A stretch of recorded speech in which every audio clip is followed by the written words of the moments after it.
Hey, Comic Rook. Hey, Tiffany.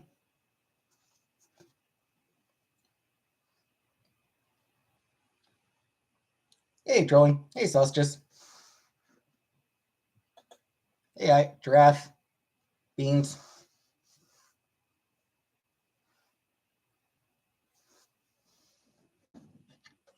Adele. Was trivia subject? Various. We'll just do various subjects. Hey, Midnight Munchies. Oh, okay. Well, have fun with, sorry, have fun with whatever it is you are doing, Comic Rook. Hey, BB.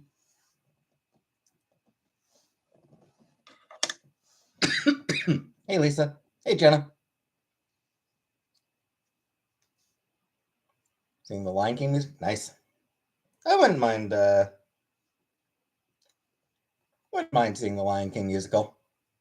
But hey, Perry.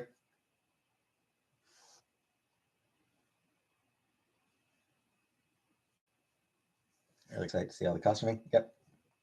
Habibi, yes. Hey, Barney. Hey, Kelly. I did eat.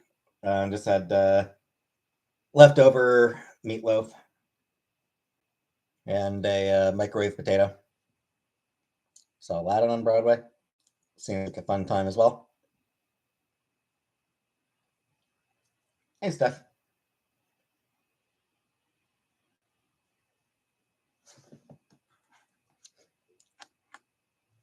A very competitive trivia girl.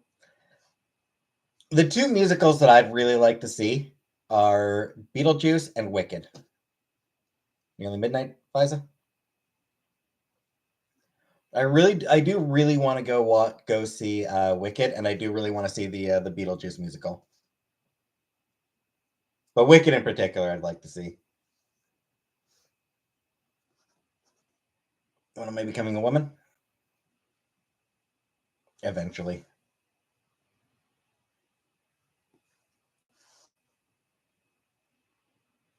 Beetlejuice is terrific. Saw it twice. Cool.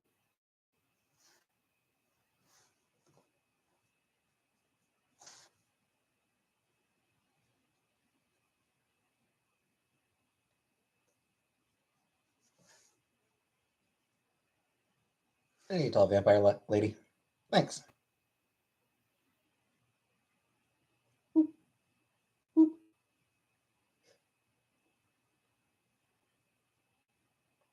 Meeting up. One of the things we love doing together is musicals. Cool. I hope you do have a good time, Nicole.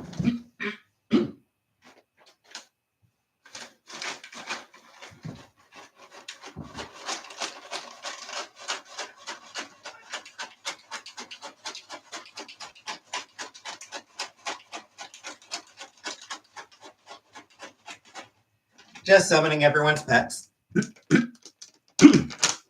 Hey, Moonlight.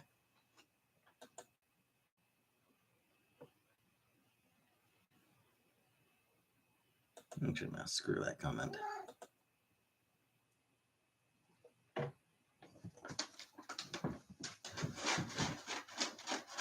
Sam! Aren't you coming, Sam? Don't you want to treat Sam? It's not...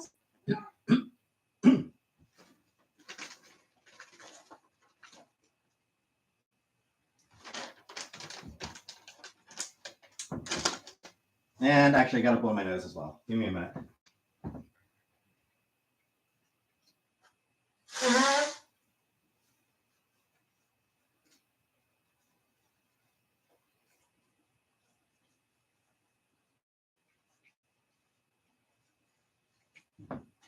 One more minute.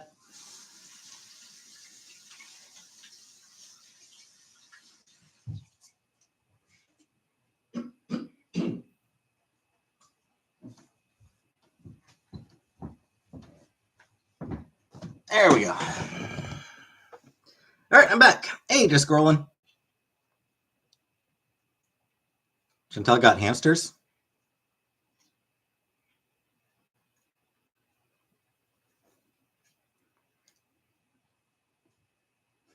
You're welcome, Adele.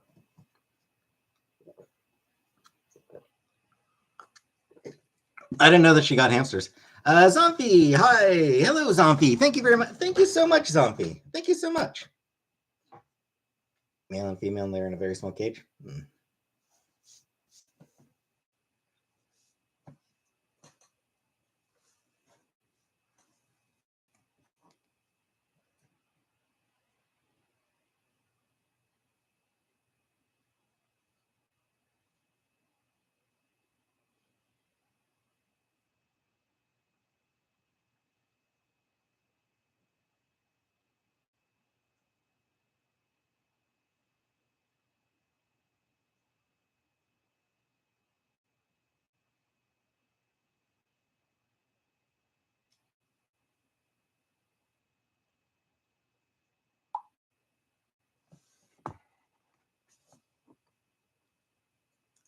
When am I going to make a pizza?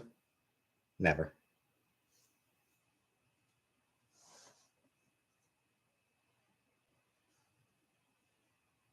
Hey, Elvira.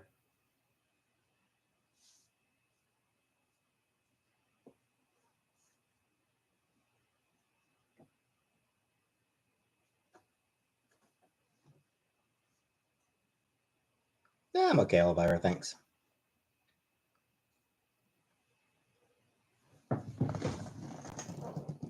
Oh, Sam never came up. Weird.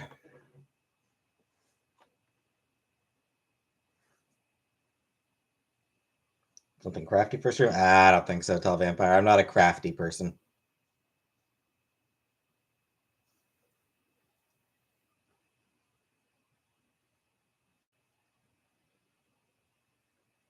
Hi, Slayer.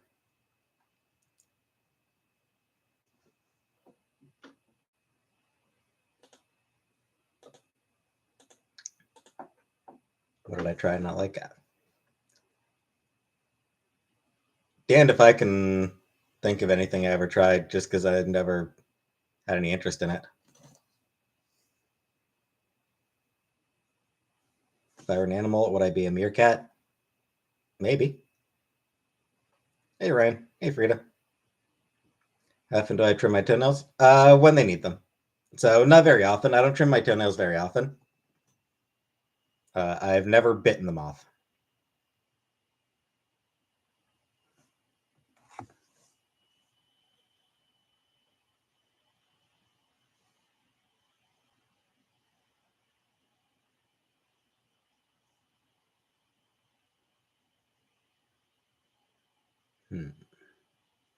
I don't actually pee in the shower. I answer the questions, dead fan. Is that hey, Veiled? Shaved black bear? All right, so we need a category. We need a category for the trivia.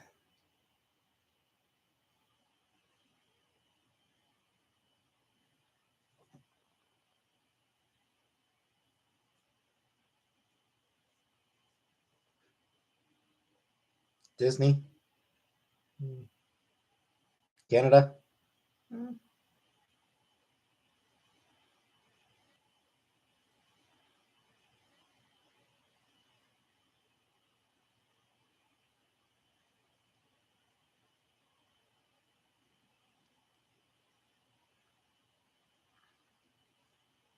Yeah.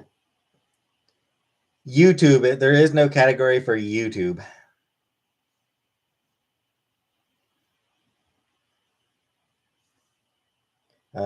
Pop culture. I recall there wasn't really. Yeah, there's no pop culture. 80s movies. We can do 80s movies.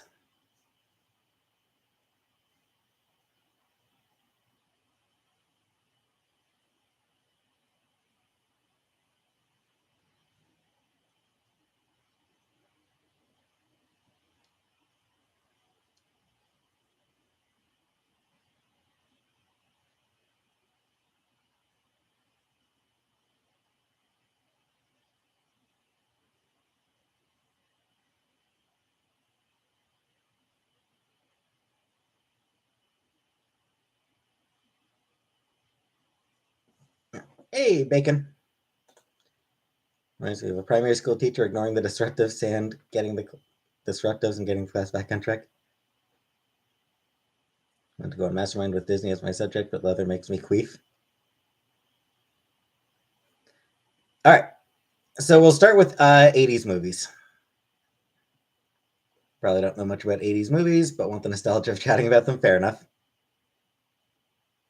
So, this is going to be years.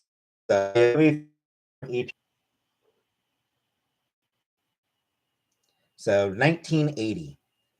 This movie is alphabetically the last movie of 1980 and starred Olivia Newton-John as Kira, who was a muse who inspired Sonny Malone's painting.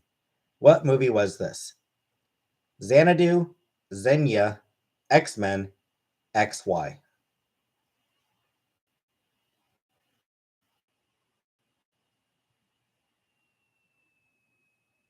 Black Panther. How would I know this? Beats me, maybe. I don't know.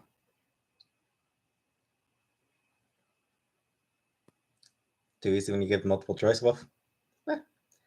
So yeah, it's 1980 movie. Alphabetically, the last movie of 1980 starred Olivia Newton-John as Kira, who was a muse who inspired Sonny Malone's painting.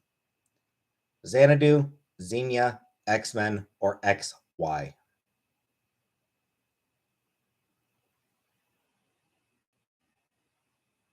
Tremors? Tremors? It's not Tremors, Jenna.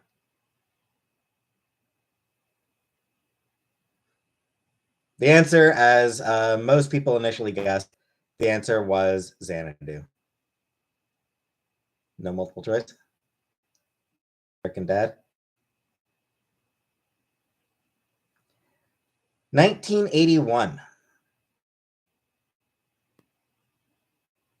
This movie taught me there were originally 15 commandments, but I am still waiting to see Hitler on Ice. What movie is it?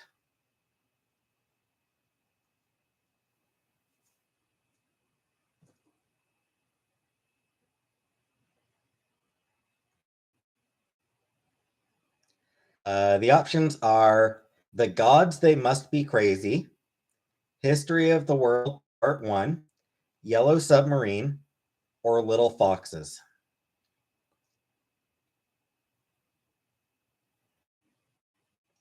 Veiled, I did say Hitler on Ice. This movie, 1981 movie, taught me there were originally 15 commandments, but I am still waiting to see Hitler on Ice. What movie, Submarine, or Little Foxes?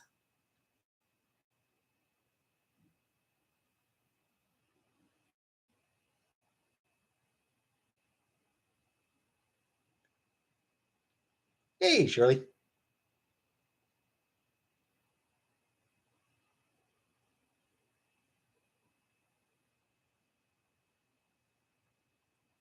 Is everyone having problems with the connection? Like, is everyone having the same problem? Like, am I glitching out for everybody?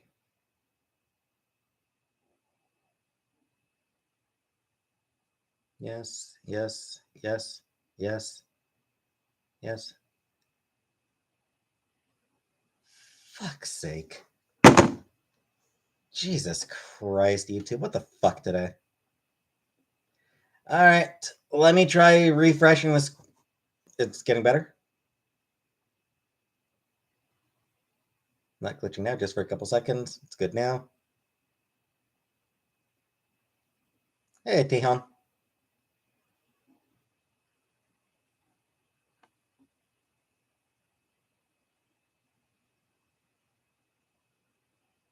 Perfect now. All right. All right. So it's gotten better. All right. So anyway, the answer was History of the World Part 1. Answer was History of the World Part 1.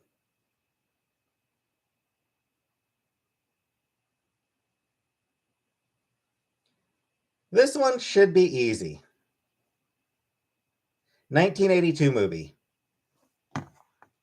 Maybe it's a hard knock life, Sandy, but the sun will come out tomorrow, so let's go to the movies. What should we see? So, yeah. 1982 movie. It's got the songs Maybe, It's a Hard Knock Life, Sandy, Sun Will Come Out Tomorrow, and Let's Go to the Movies. I think that one's pretty obvious. I don't even need to give the options, I think. Honestly, It's a Hard Knock Life gives it away. Hey, Dandy. Yeah. It's a Hard Knock Life alone gives it completely away. Might be too high. So are my sausages. I'm like, it's before I was born. Hey, Lamba. That movie came out 3 years before I was born, but I'm aware enough of general pop culture that I know that It's a Hard Knock Life was Annie.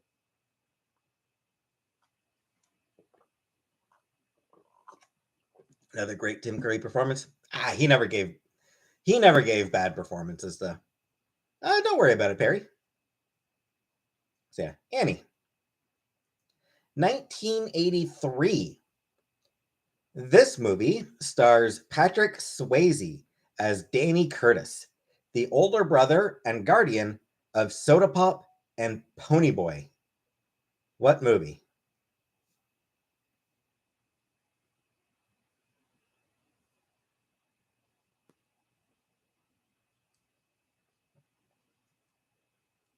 The options, for the record, are The Exorcist, The Survivor, The Thing, and the one that everybody is saying, The Outsiders, Roadhouse. So, yep, The Outsiders was the answer.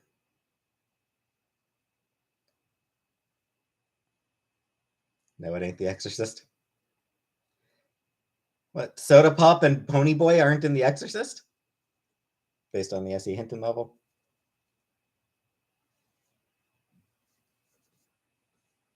Yeah, whatever, Christy. Hey, Elizabeth. 1984 movie. This one should be easy enough.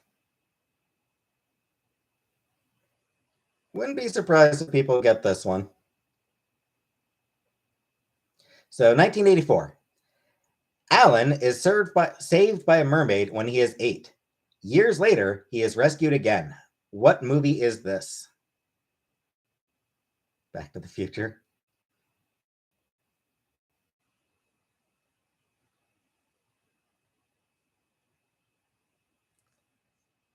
The options given here are Mermaids, Splash, The Little Mermaid, and Flipper. And once again, everyone already got Splash. Never seen it. I've never watched it either. Sausages Mama. Mermaids with Cher. No, it was Splash with what's her name? Daryl Hannah. It was Splash with Daryl Hannah.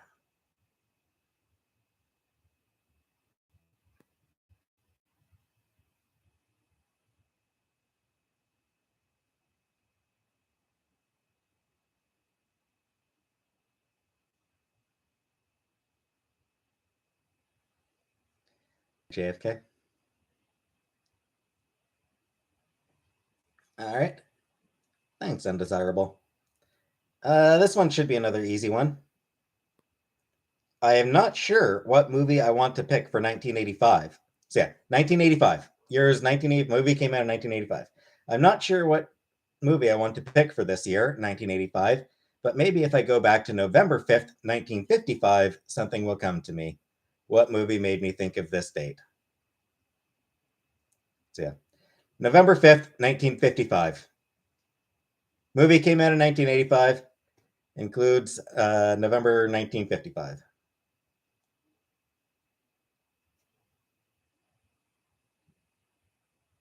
The options given here: Weird Science, Back to the Future, Gremlins, or The Breakfast Club.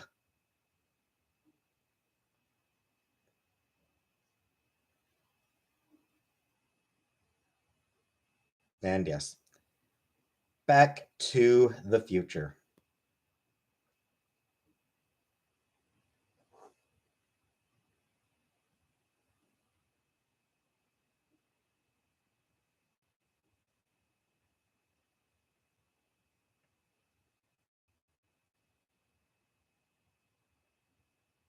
You love The Breakfast Club? Screw the ending of that movie. Screw them making the cool weird chick having the cool weird chick like, oh, I'm so pretty now. I'm so normal now. Fuck that shit. She was so much cuter before she got the makeover. You know? Chantel member of the breakfast, brunch, lunch, afternoon snack, supper, dinner, evening snack, nibble, and midnight snack club. Yeah, what's her name? Allison Sheedy? Was it Allison Sheedy was the name of the character or the name of the actress in the Breakfast Club? Like much better. Allie. Right, Allie. She looked so much better dressed like a weirdo than she did in like all white and hair tied back and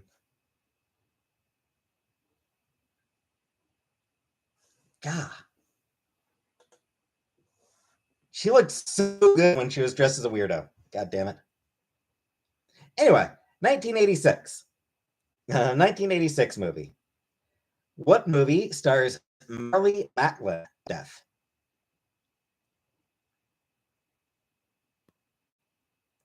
See if anyone knows it offhand.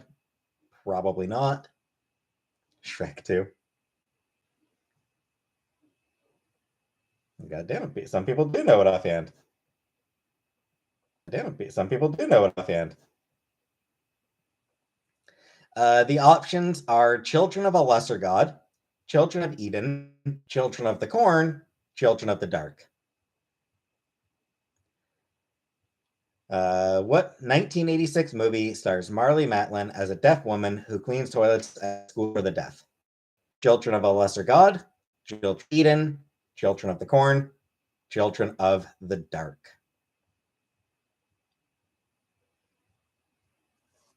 And yeah, Samsara and Giraffe got it before I even had to give options. How many of y'all are looking at the answers on a different tab device? Children of the Corn was F'd.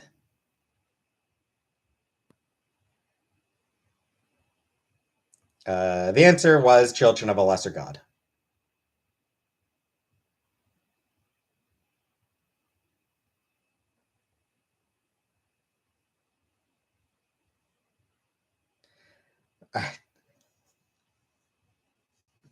I will be very... Hey, NASA Jen. I will be very... Hey, NASA Jen. Obviously, everyone is going to get this one. 1987. In, hey, Northern Lights. In what 1987 movie would you hear a man say, nobody puts baby in the corner? Children of the Corn still fucks with me when I'm driving in the country. Thanks, Veiled. Ghost. I like that one from him. Yeah, what 1987 movie would you hear the man say, nobody puts baby in the corner?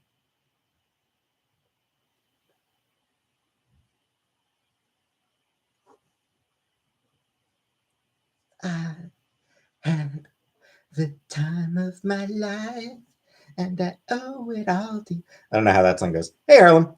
Hey, Cam. I don't really listen to... I've never really listened to that song. I've heard it in snippets, so I don't actually know the tune very well.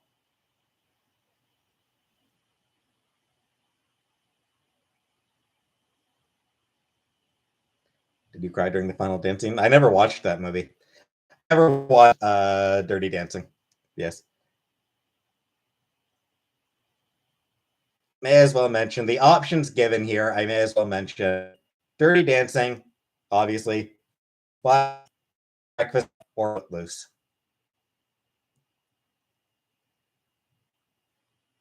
In case you do the Dirty Dancing left. Yeah, the view, Harlem.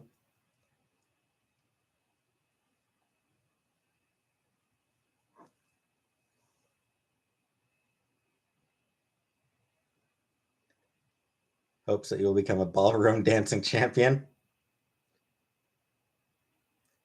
They did a Dirty Dancing reboot no one talks about. Yeah, I think I remember that. And yeah, nobody gave a shit about it. Nobody gave the slightest shit about it. 1988. What are Arnold Schwarzenegger and Danny DeVito? 1988 movie. What are Arnold Schwarzenegger and Danny DeVito? Shall I give the options? Anyone need the options? Hey, J Dot. Big and small. May as well give the options. Drunks, cousins, twins, enemies.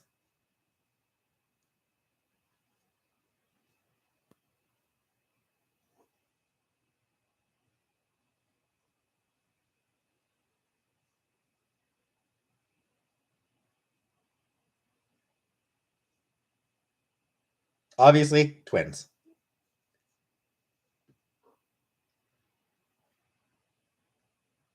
Connection problem? Fucking hell?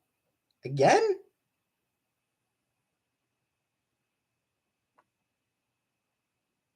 Give it a minute just to see if it clears up. Is it clearing up at all?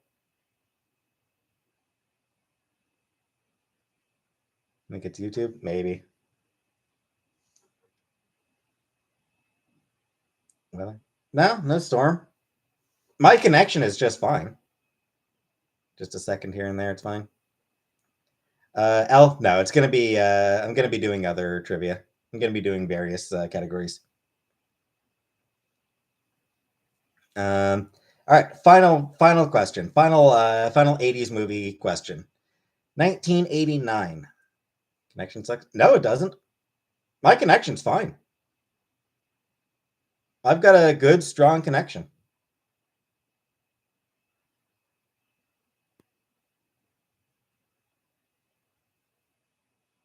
It seems to just be my fucking YouTube connection. Yeah, works fine for everything else. It just seems to be YouTube right now. Like this better because I can't hear what I'm saying.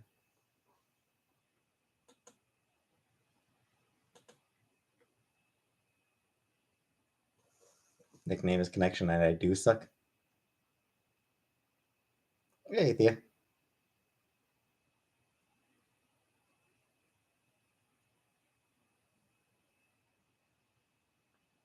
All right, so final question. 1989. In what 1989 movie do you hear James Dalton say, "Be nice"? Streaming need to always needs more bandwidth.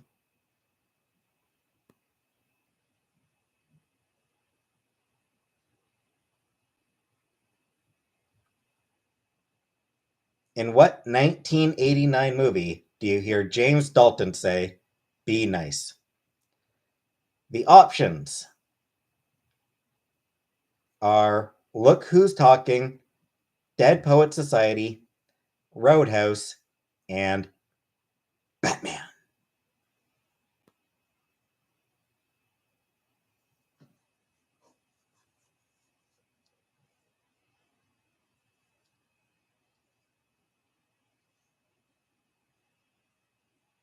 And the answer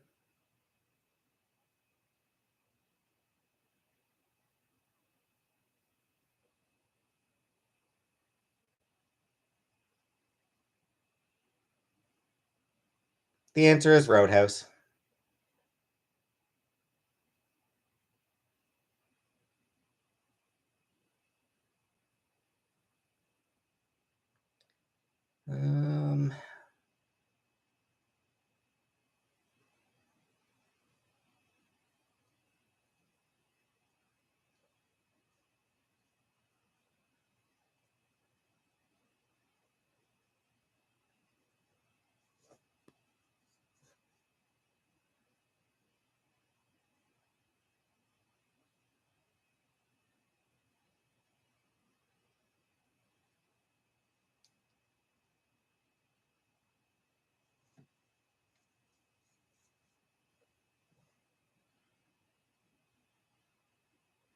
Different era for 90s and thousands kids. Maybe stuff. I did 90s ones last time. I did 90s music last time. So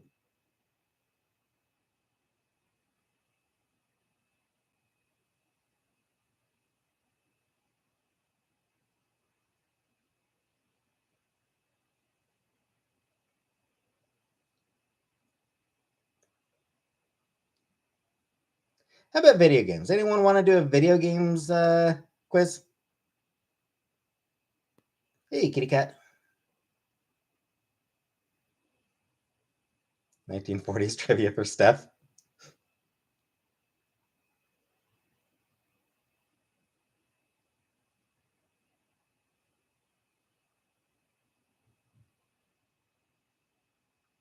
All right. This card game has been found on the Windows operating systems since Windows 3.0. What is its name?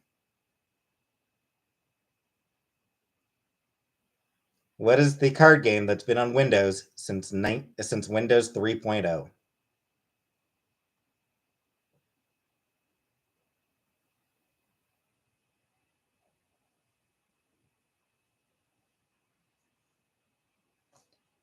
Yep. Everyone got that one right. Solitaire.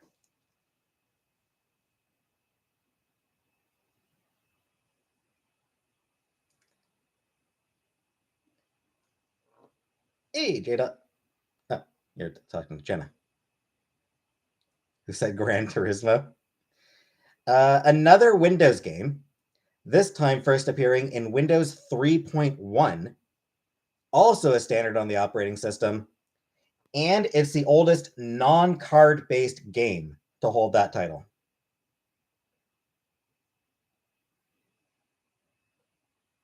It is not Minecraft.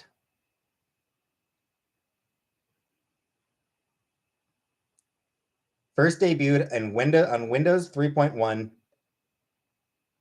and has been a staple of the of Windows since then, and not card based.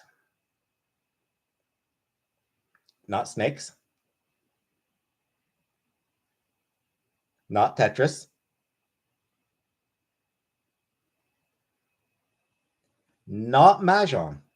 That Mahjong was one of the options, but it's not Mahjong. Hey, Leah Queen.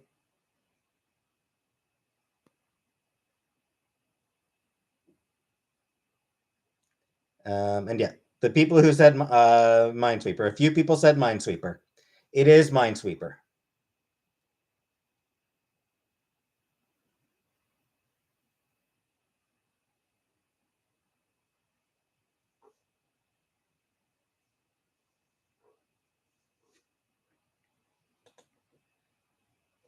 The bombs in gray grid. Yep.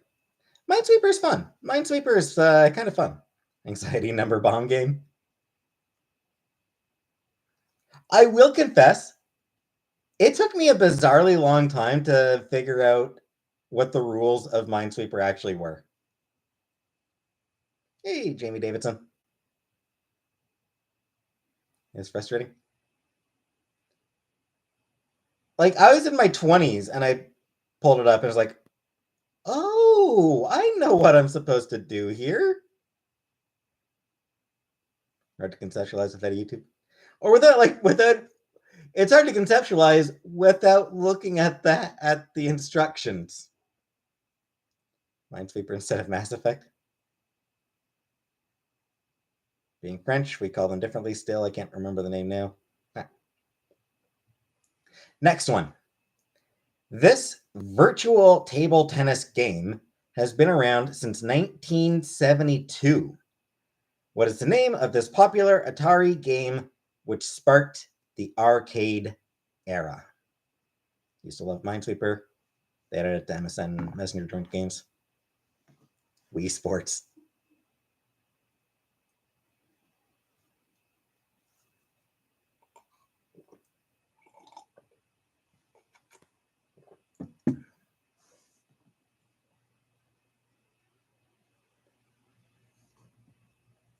And yes, Pong. Naturally. Obviously, it's Pong. Again, this is going to be an easy one. What color? Hey, Lacey. What color was the original Pac-Man?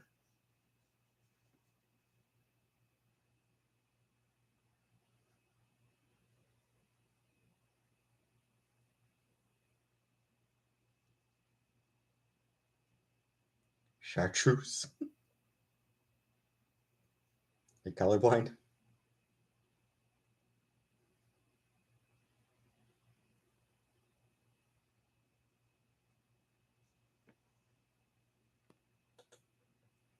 .420 PST, comment if you're horny. Nice, Cam. It's the Wii time, Pacific time. Neat. Anyway, yes, yellow. Pac-Man is yellow.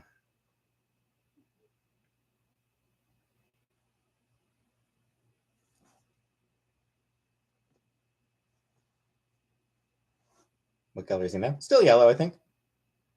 In what game does Jumpman need to save Pauline from her captor?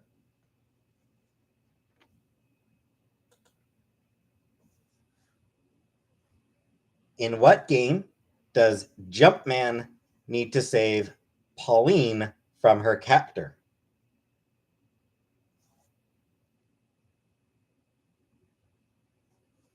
I always wondered if emojis are yellow because Pac-Man. Yeah, it could be. They do. They do, Steph. Just most of these don't feel like they need to be multiple choice. Most of them, like.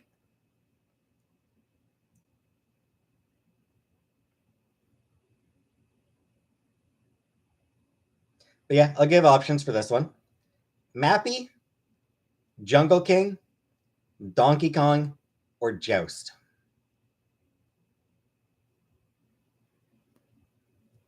Jumpman, Pauline. Is that in Mappy, Jungle King, Donkey Kong, or Joust?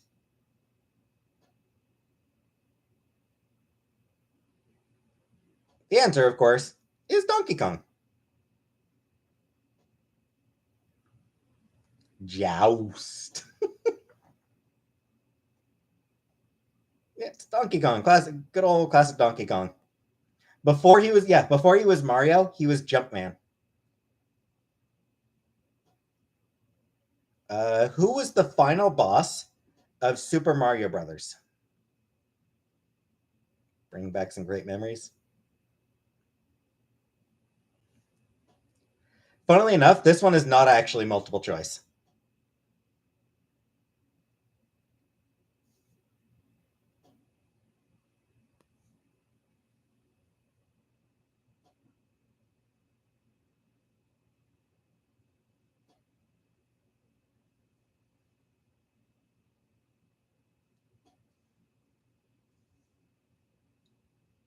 Boo. Luigi. Dark Mario. Answer is Bowser, of course. Also sometimes known as King Koopa. Though they wanted Bowser as the answer.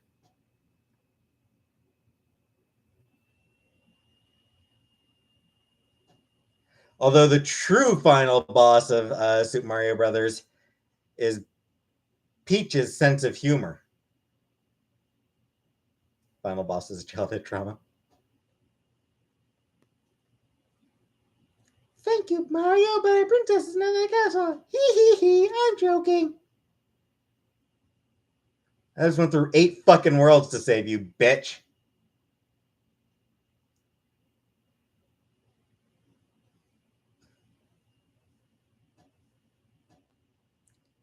You have any idea how many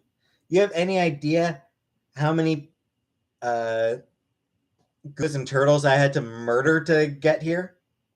And you're joking, you psycho? Come on.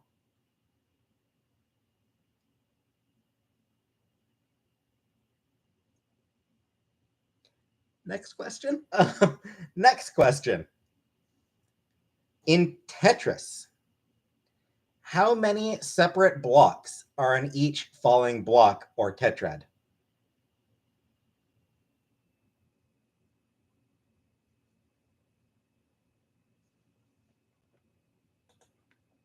Exactly, Cam. All the everything you had to go through.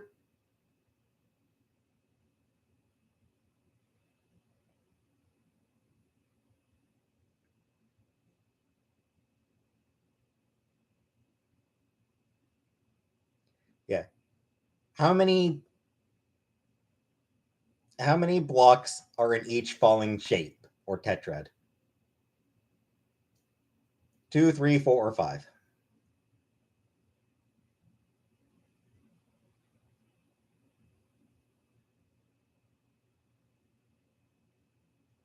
The answer is 4. It is 4.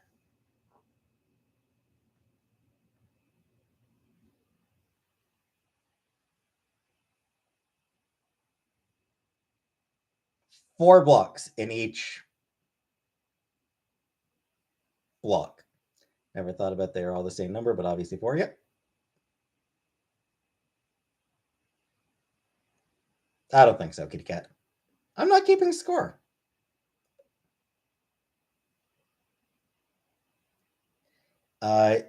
In the games of this series, players could catch 'em all to become the master of certain powerful creatures. What gaming series spurred numerous sequels, hundreds of species, and millions of trainers worldwide? Gotta catch 'em all. Can it be the best there ever was?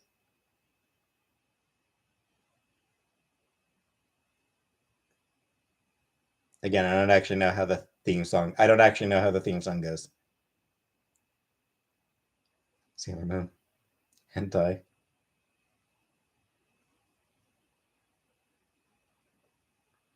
Obviously, Pokemon. It is obviously Pokemon, as adults used to call it. Pokemon, as the boomers call it.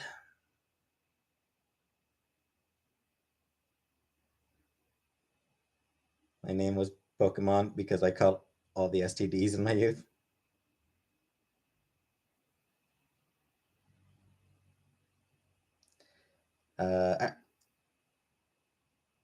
My partner went to get McDonald's and didn't ask if I want anything. Dump them. Dump them.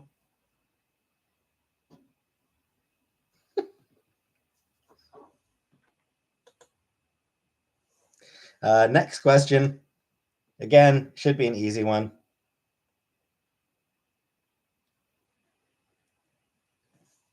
15 million people in total. Yeah, if you the last pickle, it means it's love.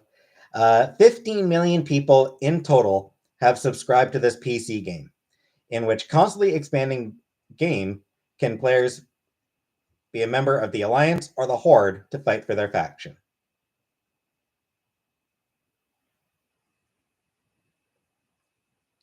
$15 million people subscribed. People can be members of the Alliance or the Horde.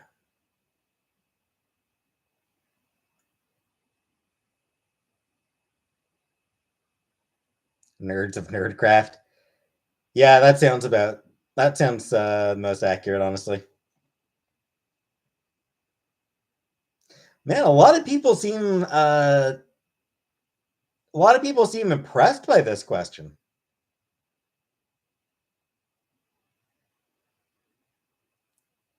A lot of people expressing expressing that they're surprised or impressed or something by this question. He's doing dungeons yesterday.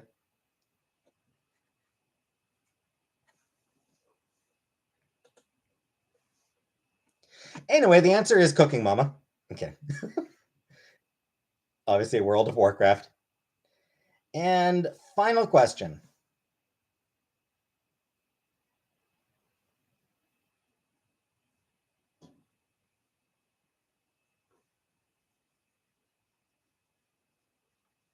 Block Jenna for libel. Ryan has many STDs. Hey, Jordan. Just said meatloaf.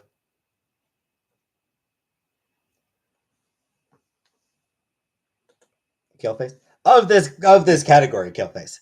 Final question of this category. Not of the night. Final question of this category.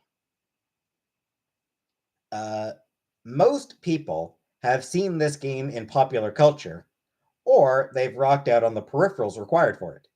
Guitar Hero has had numerous sequels and has garnered many fans and awards. How many fret buttons are on a single guitar? And hello, Killface. Hello, Naked.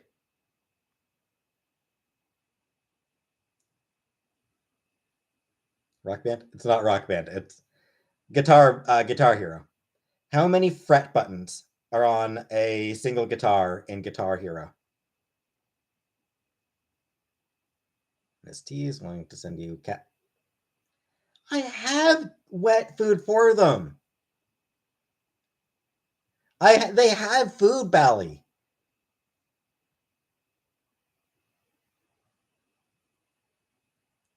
They have 30 cans left. And anyway, so how many frets are on a single guitar? How many fret buttons on a single Guitar Hero guitar? It's 5.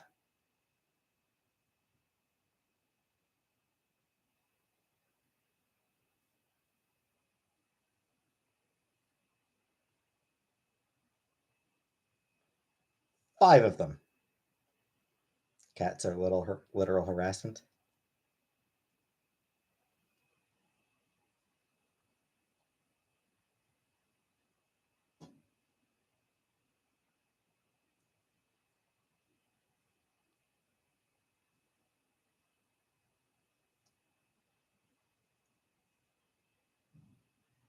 So sick of the cats not having food. I know, it's like fucking. They have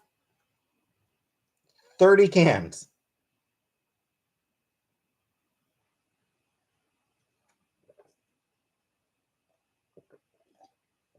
I could give them a full can each day, and they would still be fed and they would still last until Chantel gets home. Like, I could give them an entire can a day, and they would last until Chantel gets home. That said, an entire can a day is actually more than they can eat.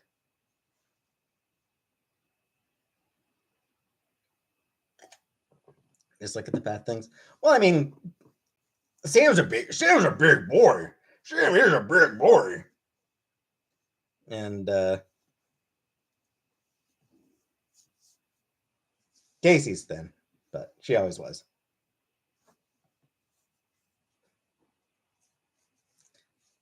Well, thanks, Bally. Saying starring in my 600-pound life win. Oh, you're such a big boy. Hey, color purple. All right. I know Jenna. I do remember Jenna asked the other day for another Zodiac quiz. So for Jenna, we're doing a Zodiac quiz.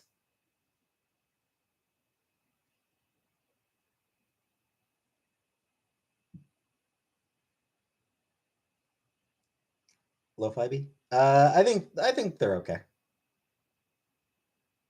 Is Jenna still here? Jenna, are you still here? Hey, Gail. There's Jenna.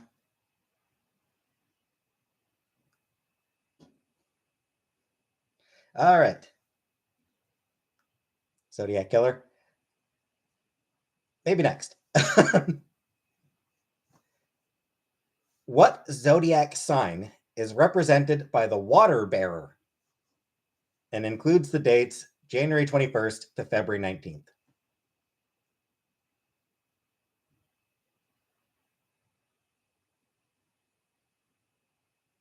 Hey, beach girl.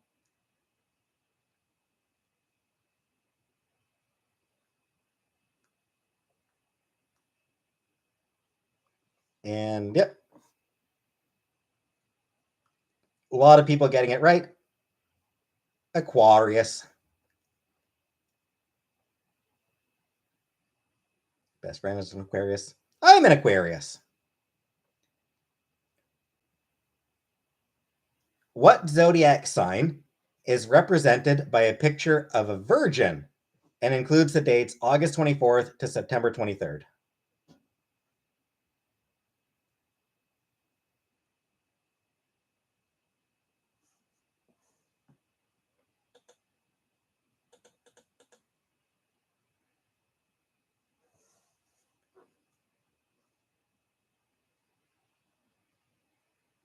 Your mother.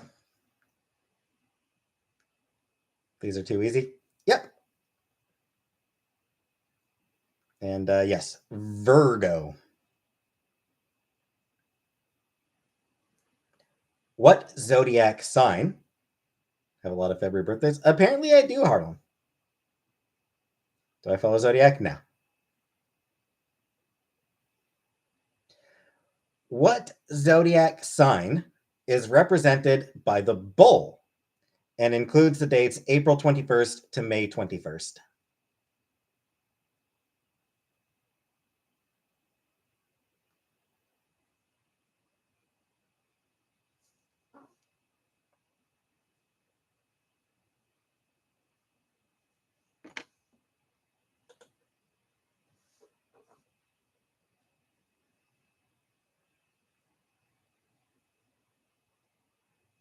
And yes, Taurus.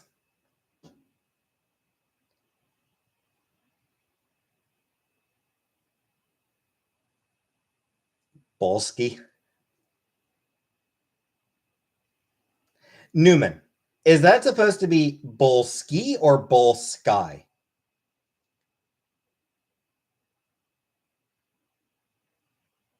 Hey, Delaware.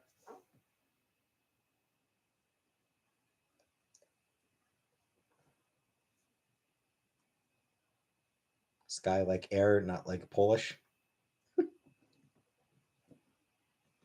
What zodiac sign is represented by the lion and includes the dates July 24th to August 23rd?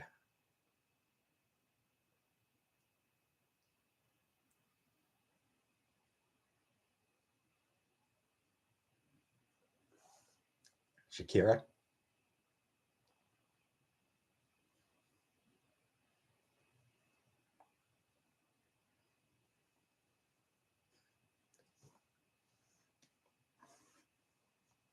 Thought it was going in order. Nope, naked. It does seem to be random. And yes, Leo.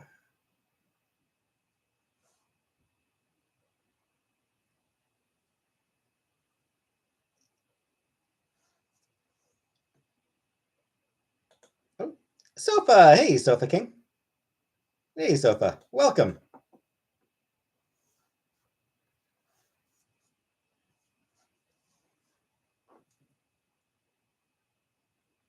Having a good time, Sofa?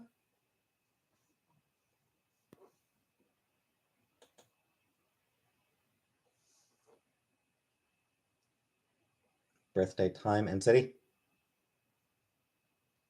I'm not giving that away, Beach Girl.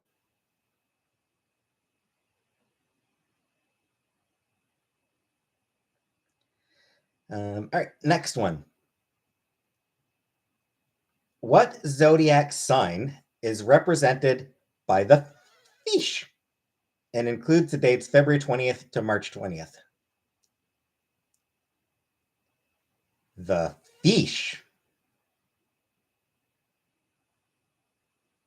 That's your sign, Ryan? Like food trivia?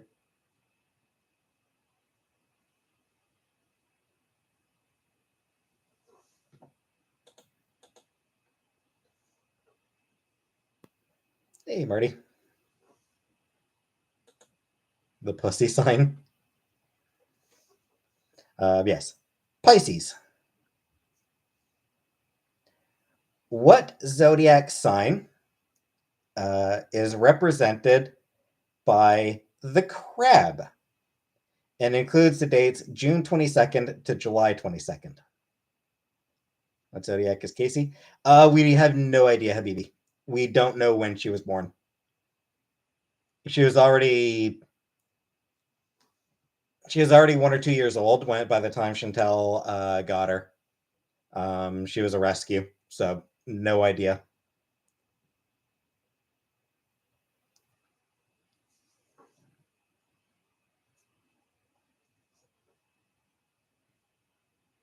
Gives sag energy. Anyway, yes. So the crab is Cancer.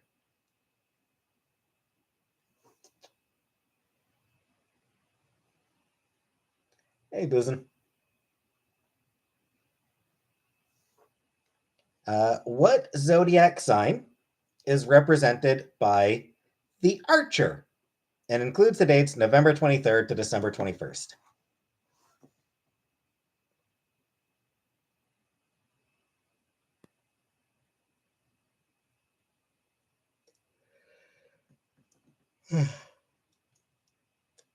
The Archer, November 23rd to December 21st.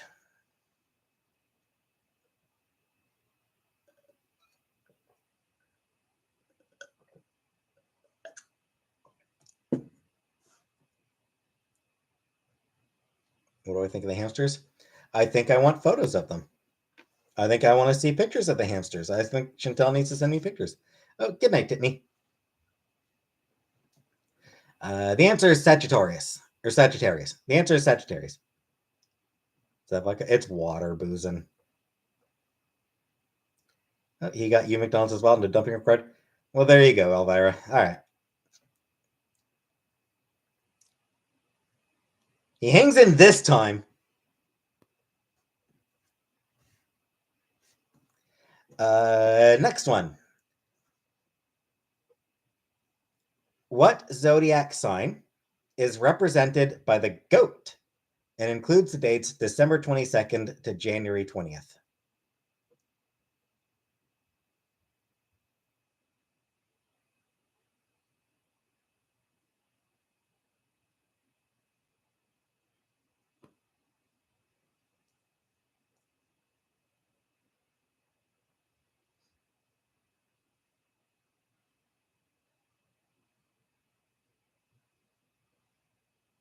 Capybara. Capybara. Why isn't the capybara one of the zodiac signs?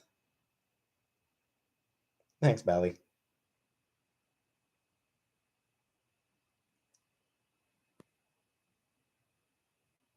Howler monkey. Exactly. Yeah.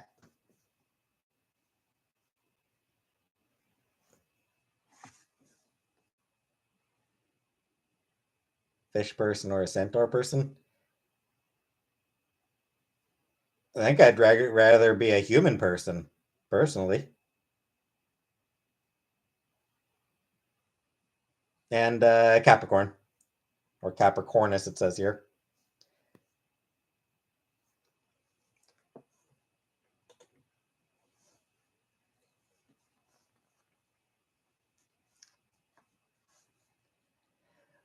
What zodiac sign the dates March 21st to evening?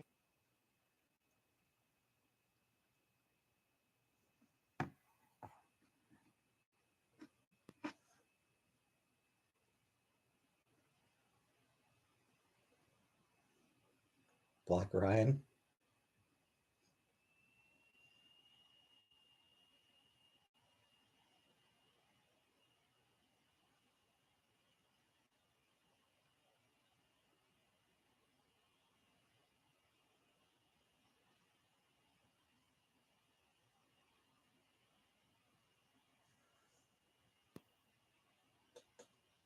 Sofa King has the dong. He gets it on.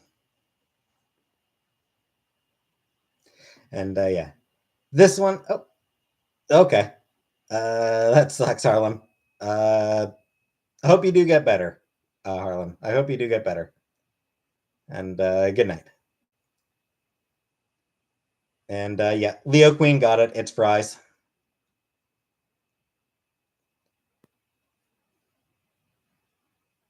It is fries.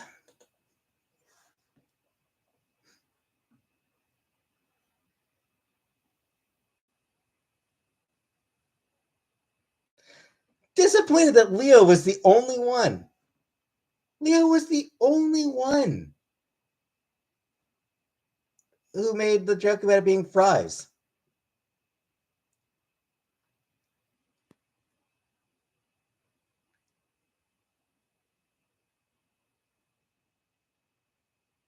What? Because Chantel has a tattoo. I forget where she got it. Chantel has a tattoo that's supposed to say Aries, but it looks like fries. Chantel has her fries tattoo.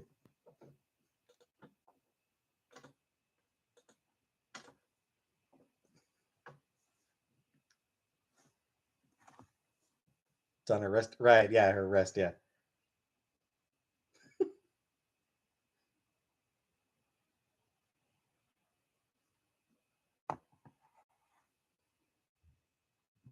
I'm pretty sure the first time I saw her. I'm pretty sure the first time I saw her Aries tattoo.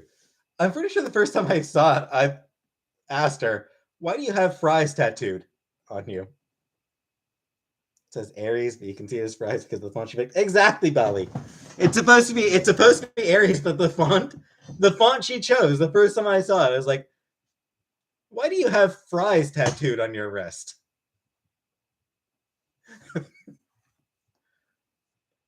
uh, what zodiac sign is represented by the twins? It includes the dates May 22nd to June 21st.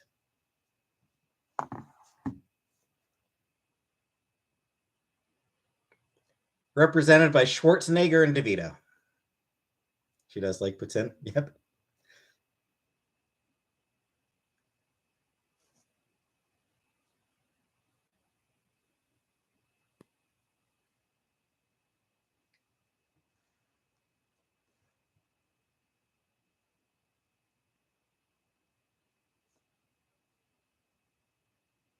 And yes, it's Gemini.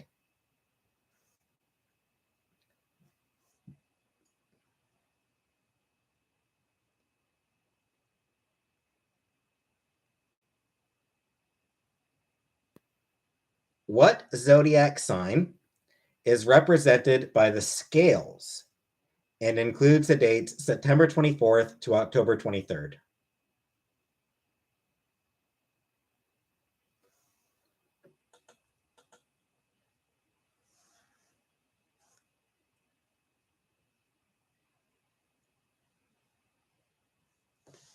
The broken scale.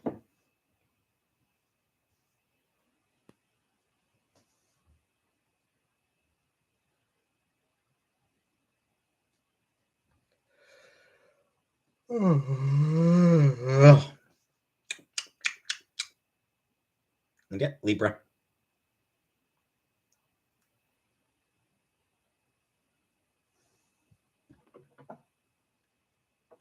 Give me a second, Ryan.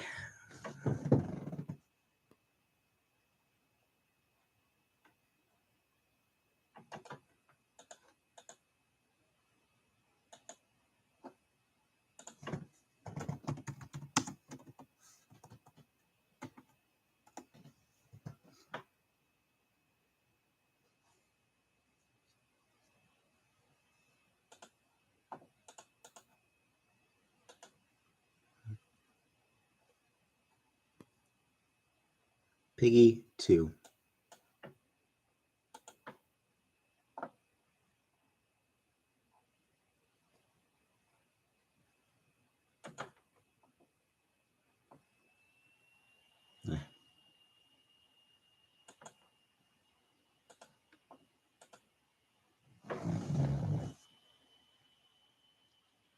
All right.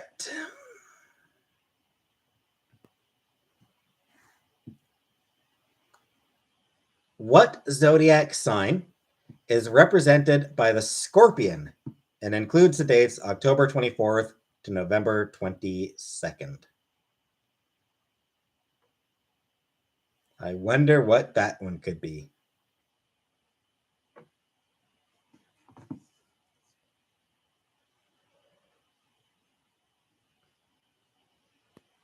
And yes.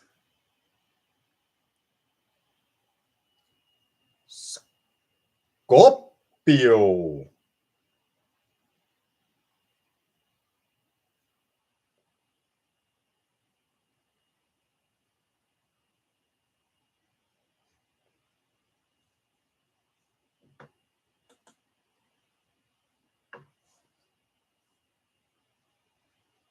No sofa.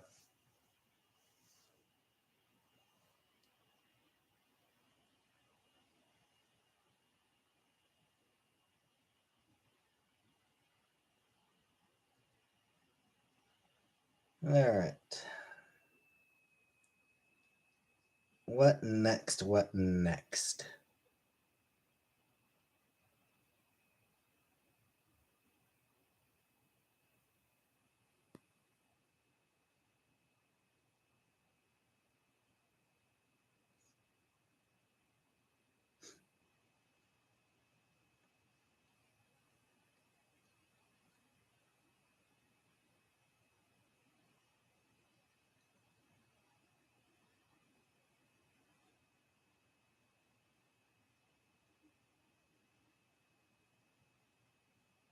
Went to gym today? Why?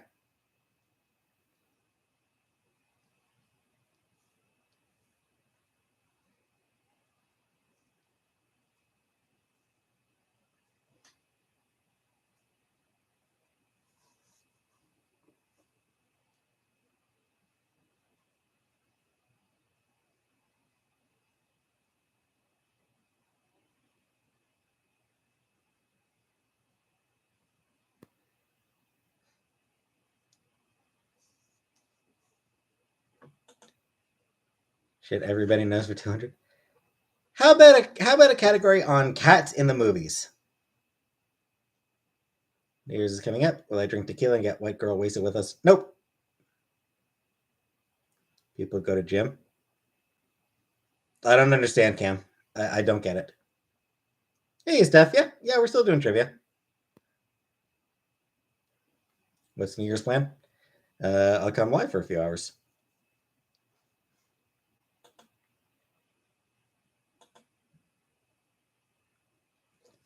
Not cats in movies.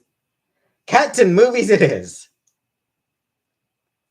Pussies galore. Cats in the movies.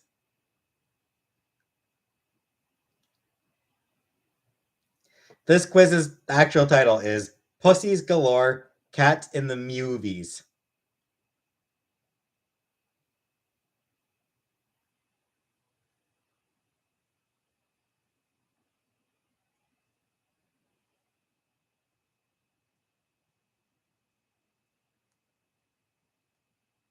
All right. It's 1961. Kitty Kyle is standing in the pouring rain when he sees a strange thing. A woman throws a cat out of a taxi. The woman is called Holly. The cat is called Cat. The cat is a metaphor for the woman. What is the movie called?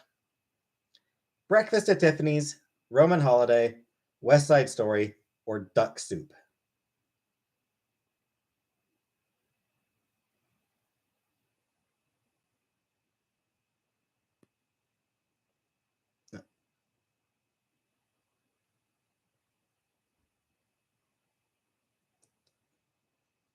And yes, Breakfast at Tiffany's.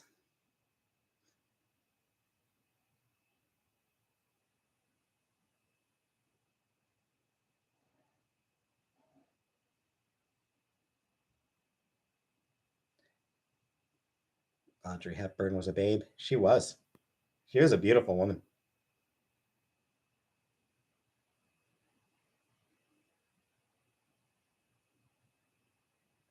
1963.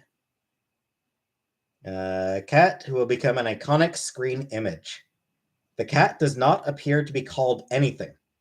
It is owned by a man called Mr. Blofeld. What is the movie called? Christmas is horrible.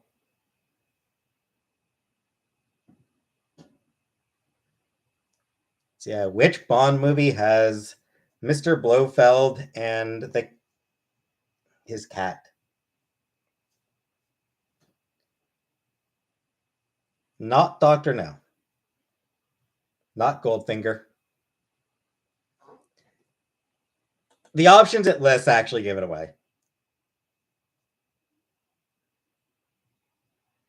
Mr. Bigglesworth. Hey, Rebecca. Never been a Bond fan, neither have I. It is From Russia with Love.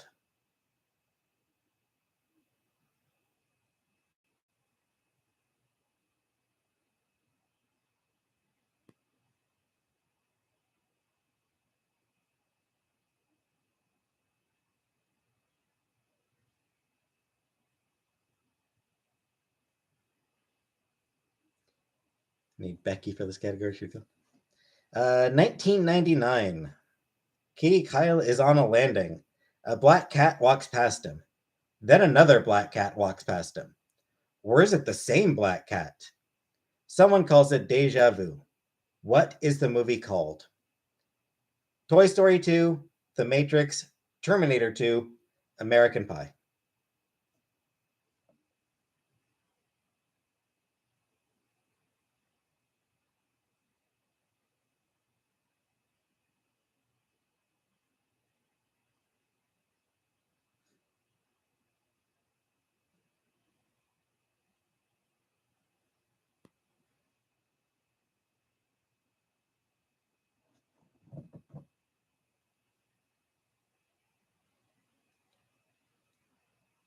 Rebecca is very,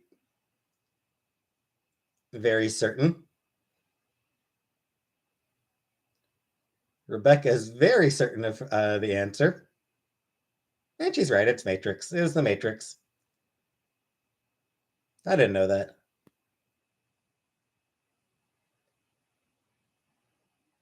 1979. Film with a cat called Jones, which entails a trip into space. It's an out-of-this-world experience that will soon turn into an out-of-body experience.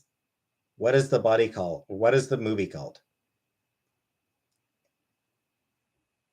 Which sci-fi movie, 1979 sci-fi movie, features a cat called Jones?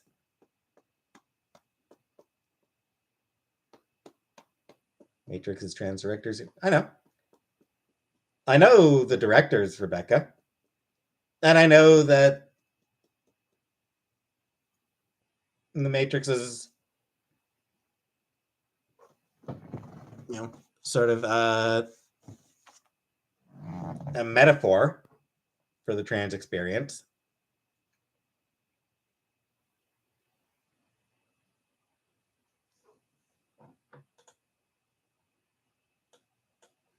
So far, Irishman is the only one to get it right. 1979 movie, cat called Jones. The options here are The Wanderers, The China Syndrome, Moonraker, and Alien.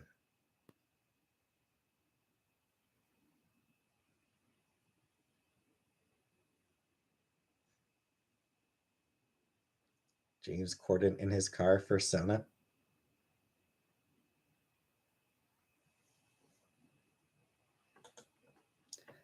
Oh, okay. Good night, Cam. Have a safe drive home, or safe trip home.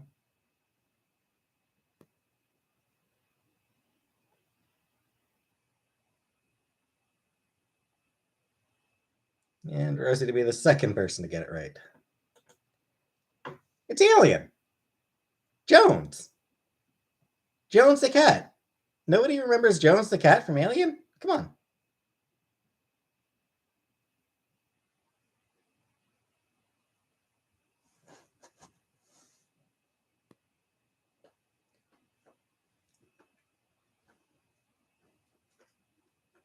All right, 1972.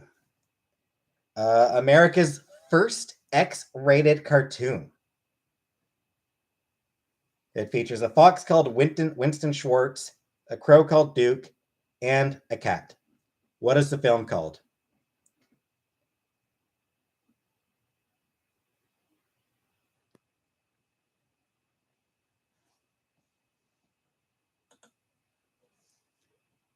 I'll give the options here. Pink Flamingos, The Truth About Cats and Dogs, Fritz the Cat, Lady Sings the Blues.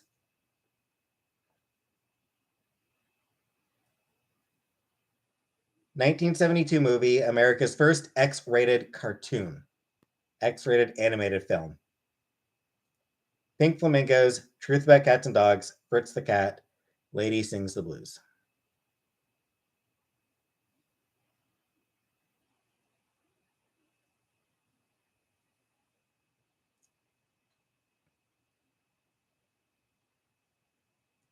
The answer is Fritz the Cat.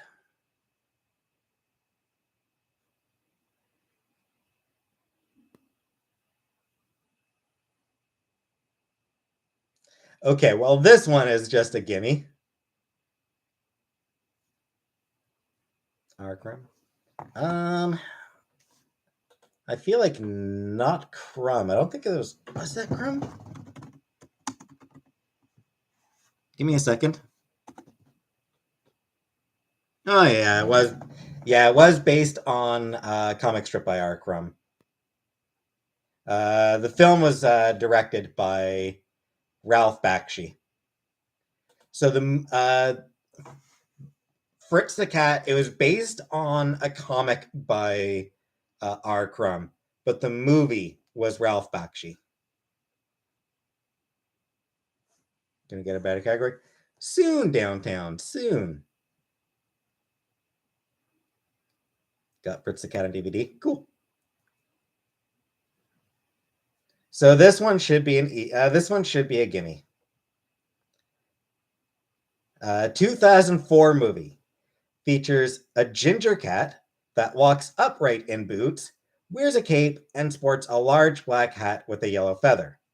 The cat's called Puss and accompanies a donkey called Donkey. What is the film? So yeah, in which film did Puss in Boots debut? Pussy in Boots? Well, what movie did Shrek? It wasn't the first Shrek. The answer is not Shrek.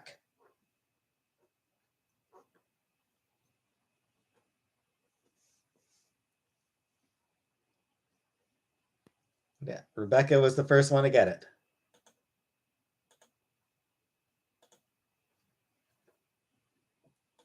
Everyone else is just saying Shrek, but Rebecca got it with Shrek 2. And then a couple other people got it afterwards. Yeah, Shrek 2.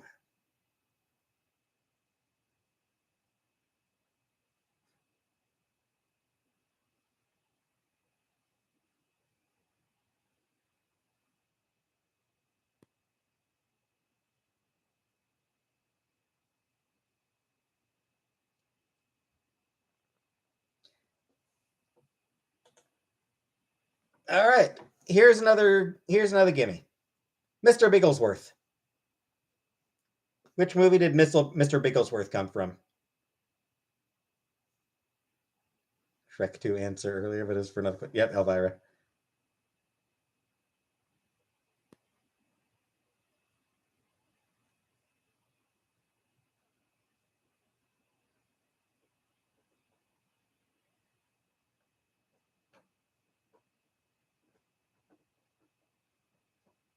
And yes, Austin Powers, International Man of Mystery.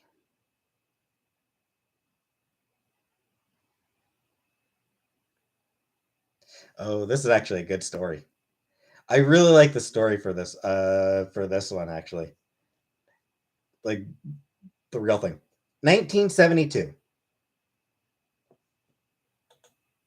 Stray Cat has been lucky enough to be called up to act in a movie. This is the opening scene of a film that spawned 2 sequels. The cat is sitting on the lap of a man called Don. What is the movie called?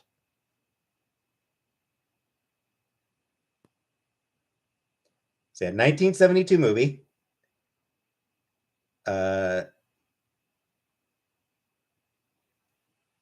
Features a stray cat in the opening scene of a film that spawned 2 sequels. And yeah, sitting in the lap of a man called Dawn.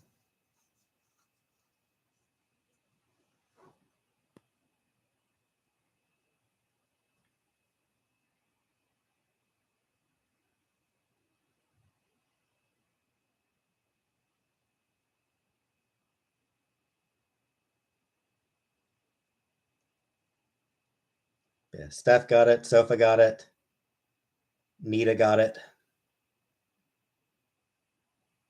It's The Godfather. Because yeah, like it's what actually happened is like, Brando just found this stray cat wandering the movie lot and just grabbed it for that opening scene. Like that's like I love that. Like this grabbed a stray cat. Like there was no like the scene didn't actually call for a cat originally. Like there was nothing in the script about a cat. Marlon Brando just like fucking grabbed a cat that was wandering around the studio lot.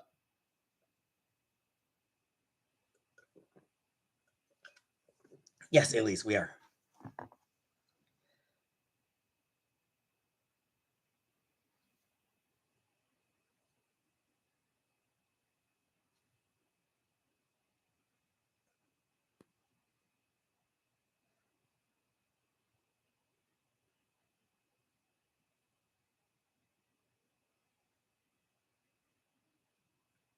All right.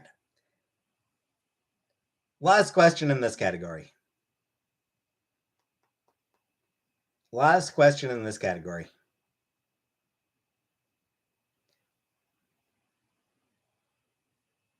2000. 2000 movie features a cat called Mr. Jinx. As a young man by the name of Gaylord, who is talking about milking cats. Man says he could milk anything with nipples. What movie?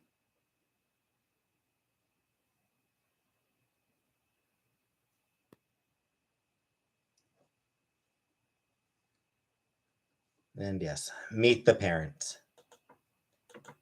Hey, Limbo.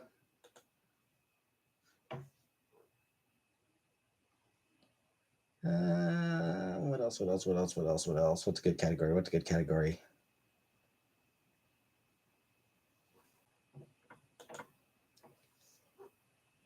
Um,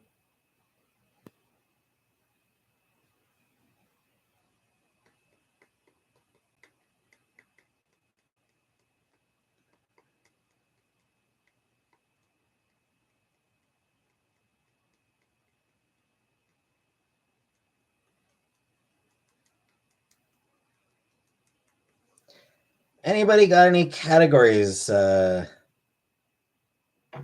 Anybody have any categories they want to do? Anybody have any categories they want to do? Any types of questions they want to do? Disney,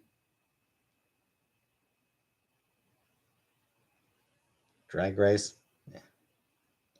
Music. We did do, or no, we did movies earlier, I guess.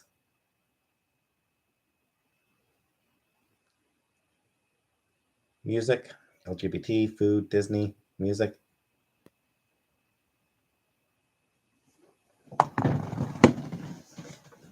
Wait a minute.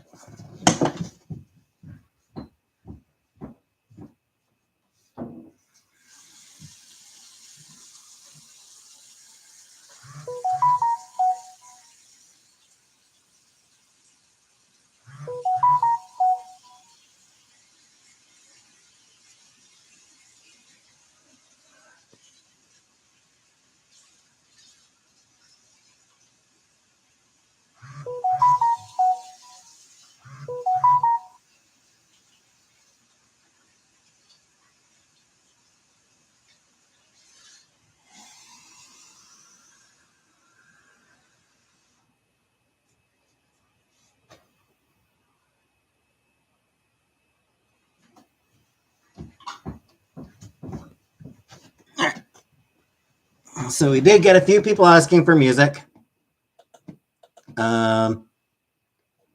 Music is pretty broad, though. So narrow it down. What kind of music?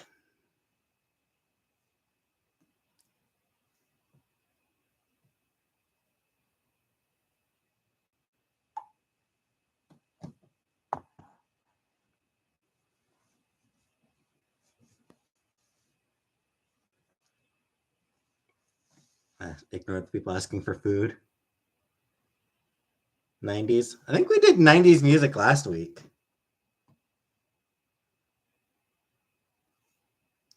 Like, I think last time we did trivia, I did 90s music. 80s new wave, 90s, 90s. Yeah, people want 90s music again, I guess.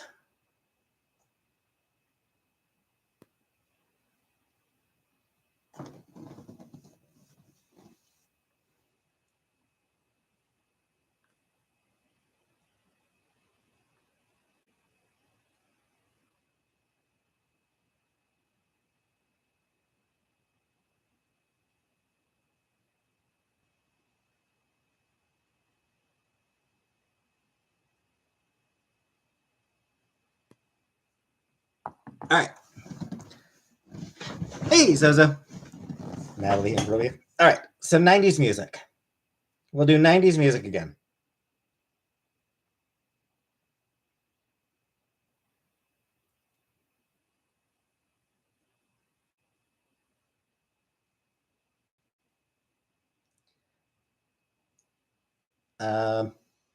Simpsons. Yeah, we can do Simpsons next.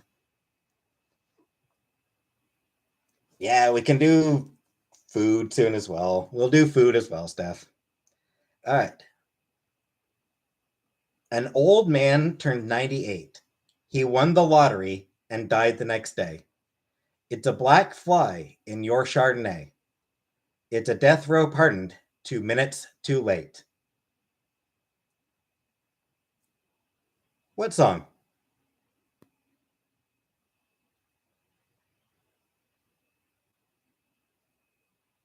The song. Yes, it's Alanis Morissette. But what's the name of the song?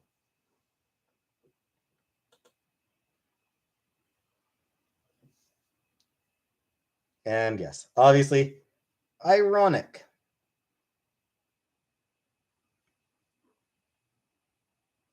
Ironic.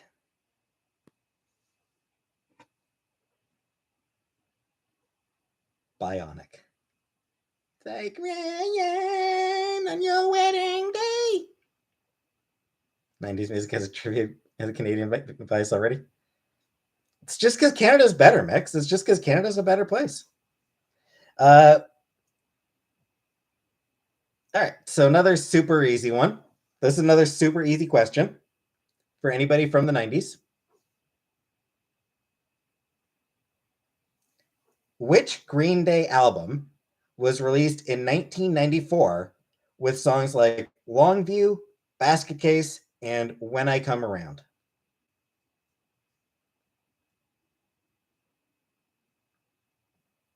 She didn't clear the definition. Google definition of ironic.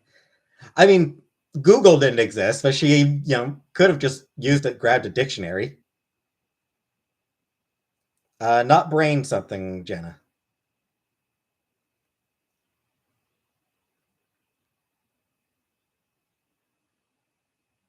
Was joking about that part.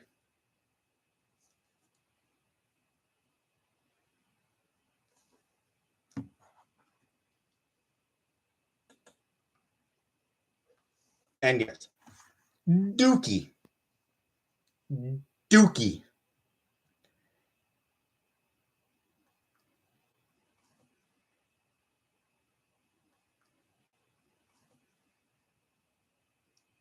All right, another easy one here. Which band originated in Bakersfield, California, 1993, and whose music video for the song Freak on a Leash won a Grammy? That's the one that gives it away.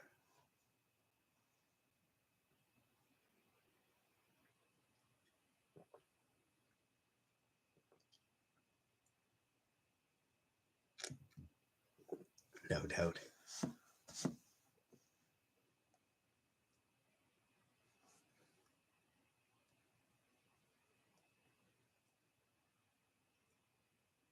Ocean Man, take me by the hand that you understand. What Ween song are these lyrics from?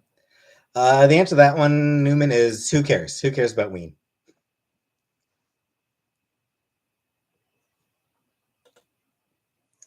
So, yes. Obviously, Korn. The Wiggles. Freak on a Leash by the Wiggles.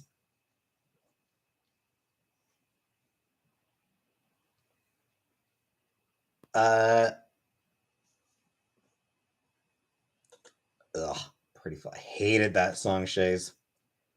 I honestly just fucking hated that song, Shays. Such a bad song. All right, next one. Which single from TLC's Crazy Sexy Cool reached the #1 spot on the Billboard's Hot 100 in December of 1994, making it their first #1 single? The options are Waterfalls, Creep, Unpretty, or Switch.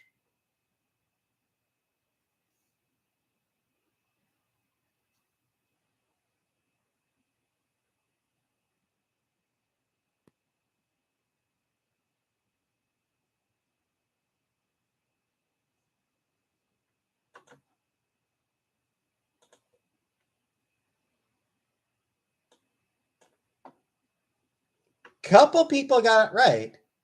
Most people got it wrong. It's not Waterfalls. The answer is not actually Waterfalls.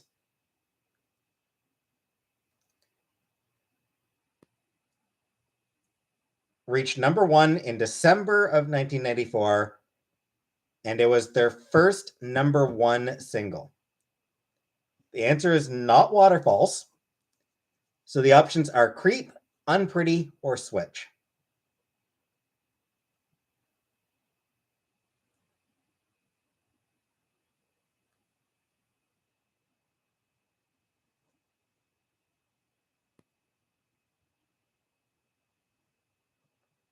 Answer was Creep. The answer was Creep. Couple people did get it right, but yeah, Creep. I was unaware of that. I thought it was Waterfalls. Waterfalls was what I jumped to.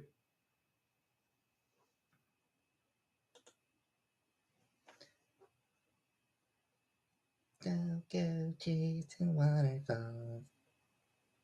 Breathe it to the rivers and the lakes that you used to.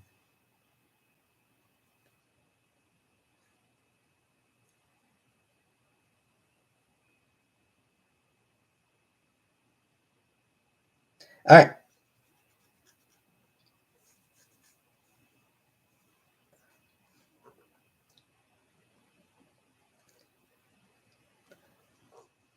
Super easy one here. Super easy one.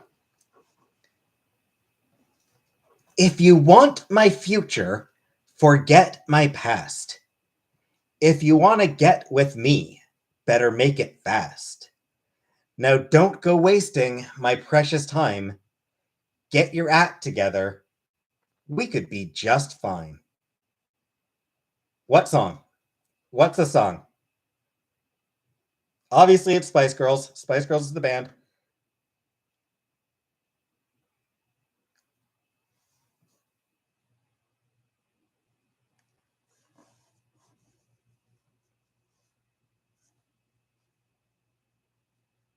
And yes, Wannabe. Friendship never ends.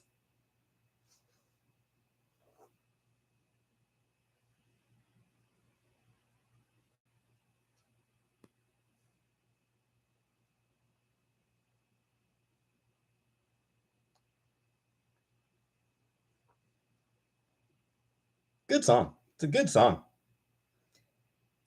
In their 1994 album, Two, Boys to Men included a cover version of which song originally written by John Lennon and Paul McCartney and performed by the Beatles. So yeah. Which Beatles song did Boys to Men cover?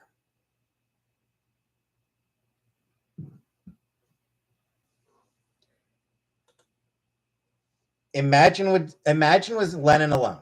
It's not Imagine. Imagine was just John Lennon, not Beatles. McCartney had nothing to do with Imagine. The options here: Love, Vibin', Yesterday, or Falling.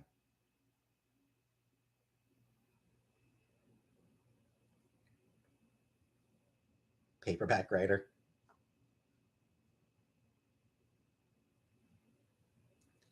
John Jacob Jingleheimer Schmidt. Lambo. Boys to Men covered which Beatles song back in 1994? Love, Vibin', Yesterday, or Falling? Eleanor Rigby. Not enough people have done Eleanor Rigby covers. Norwegian Wood. A Day in the Life. The answer is Yesterday. The answer is.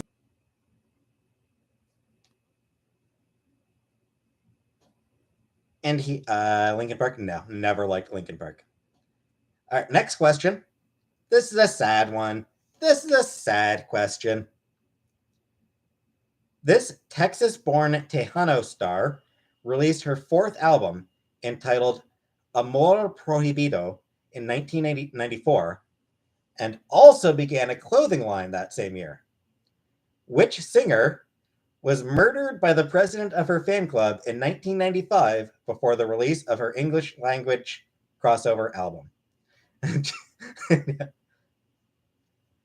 People are getting it before I could even finish the question. Rod and Hell Yolanda. People are getting it before I could even finish the question. Rod and Hell Yolanda. That was crazy sad, yeah. El amor prohibido. And yes, obviously, Selena.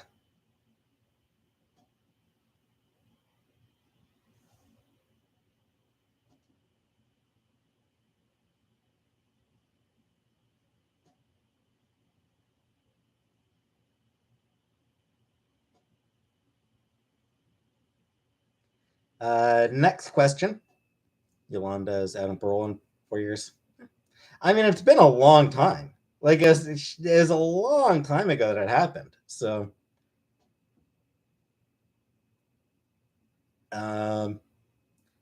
question 8. Which of the following songs began with the lyrics, "I wish you would step back from that ledge, my friend," and was included on Third Eye Blind's self-titled album from 1998? The options are Blue, Blinded, Graduate, or Jumper. Hate that song.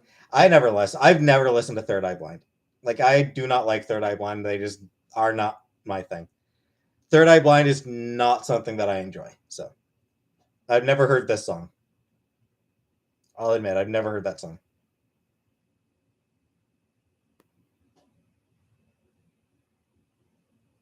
But the answer is apparently Jumper. Fade Into You, I fucking love. Love Mazzy Star. And Fade Into You is such a good song. Next question.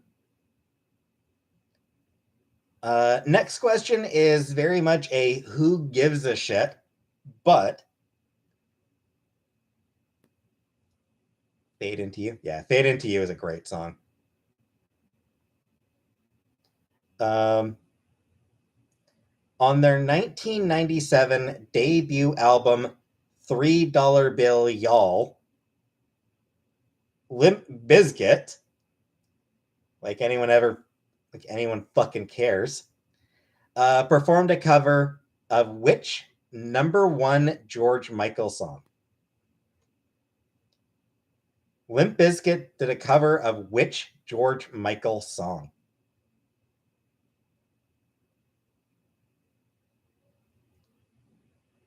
Yuck. I agree, Elise. I'm inclined to agree. George Michael deserves better than Limp fucking Biscuit. Baby Shark.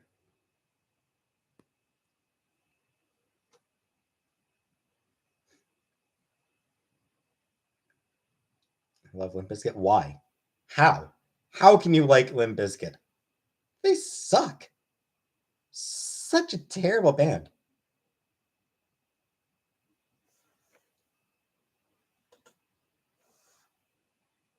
I gave George Michael a hand job in a Walmart toilet. Good for you. And yes, the answer is faith.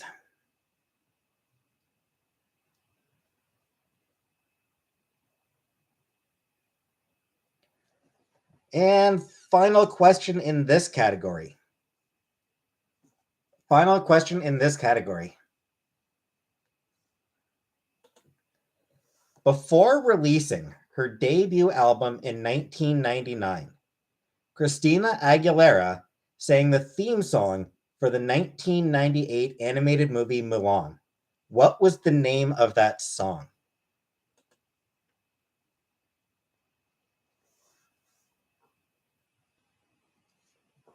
Oh, so that was a message. Give me a second.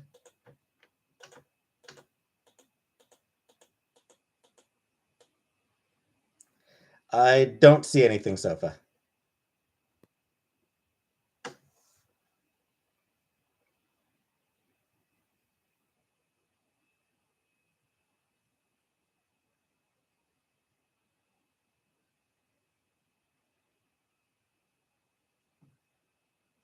And yes, the answer is reflection.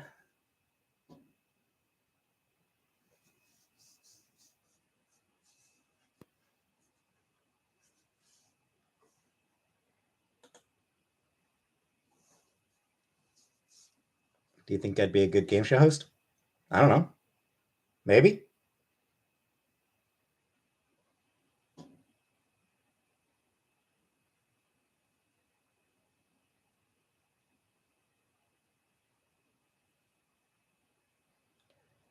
All right. So, a couple people didn't want food.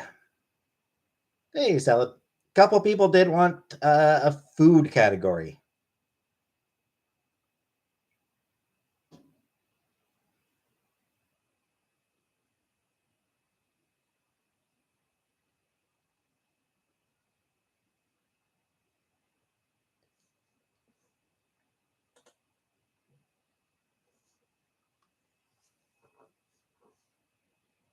So, food in the stomach is referred to as what? Gladiolus, chyme or chime, Crimean, or masticaceous?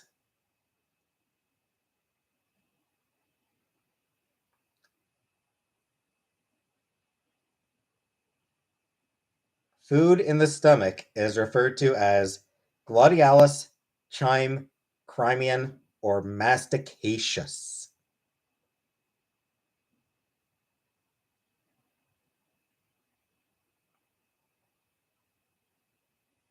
It's chyme.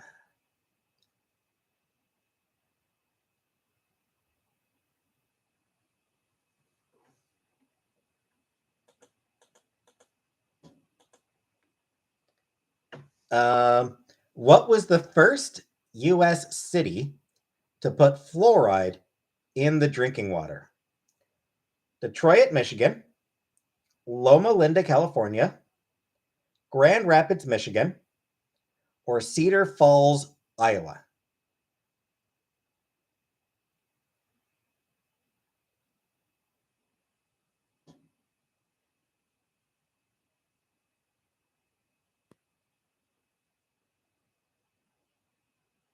First U.S. city to put fluoride in the drinking water. Detroit, Michigan, Loma Linda, California, Grand Rapids, Michigan, or Cedar Falls, Iowa. Answer is Grand Rapids.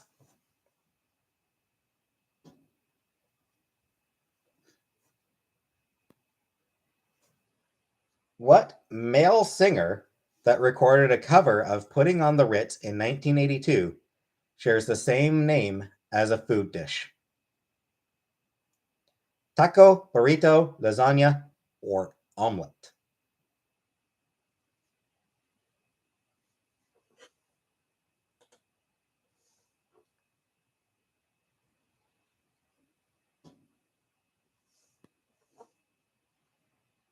It's taco.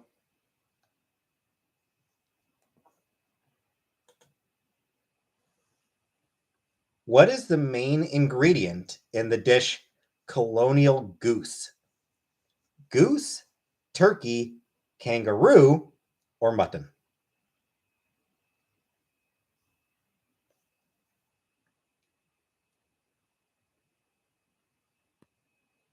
Colonial goose. The main ingredient in colonial goose. Goose, turkey, kangaroo, or mutton?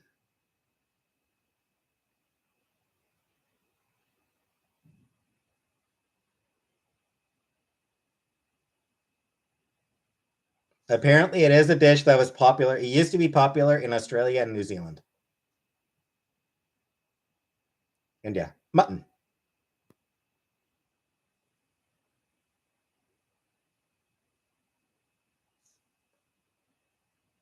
It was mutton.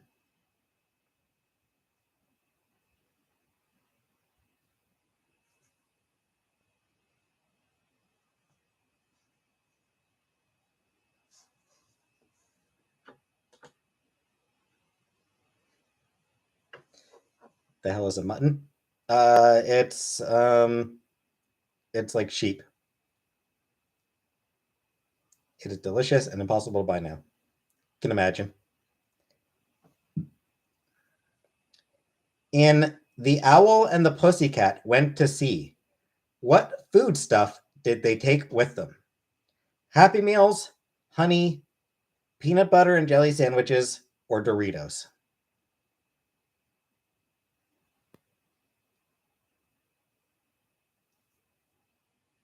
Nashies.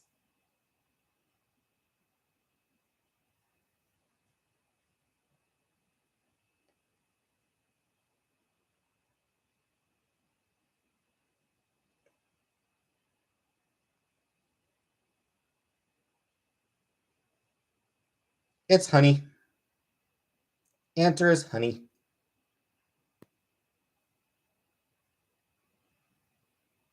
Ooh, here's an interesting one.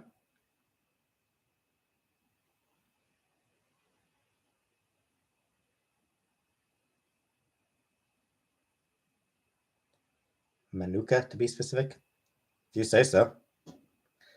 The hot and spicy curry style known as vindaloo is, surprisingly, not originally Indian at all, but is based on a dish from which European country? Great Britain, Switzerland, Norway, Portugal. Vindaloo, based on a dish from which European country?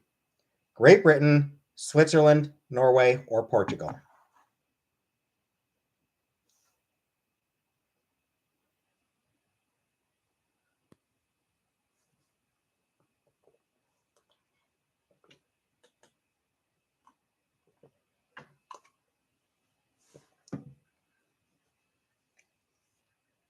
It's Portugal. Vindaloo is based on a Portuguese dish.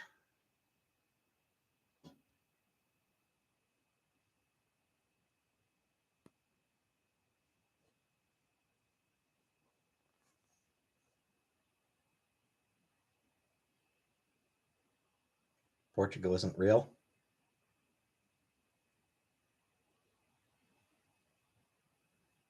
Need my bidet after Vindaloo. Webster's Dictionary describes this food as fattened steer, bull, or ox used for meat. Cooked everything. I just had meatloaf, leftover meatloaf.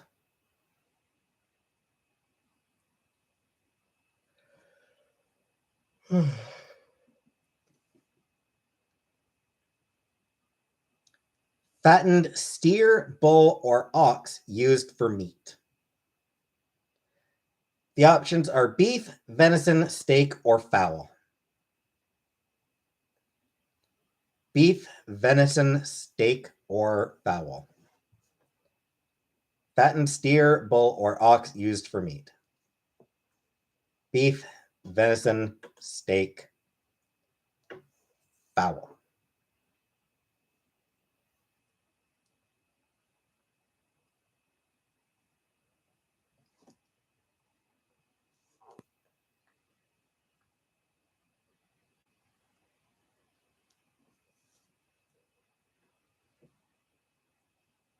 J. Dot was the first to get it. Beef is beef.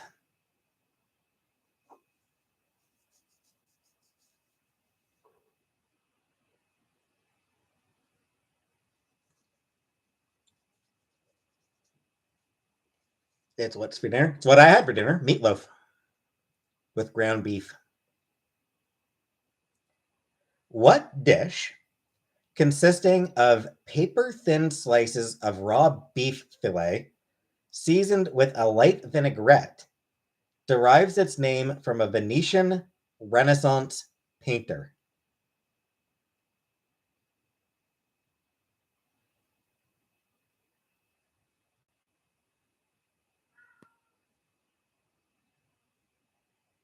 Like chicken.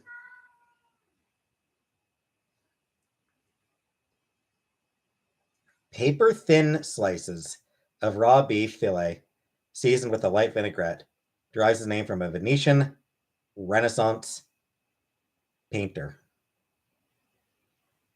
Nancy? No.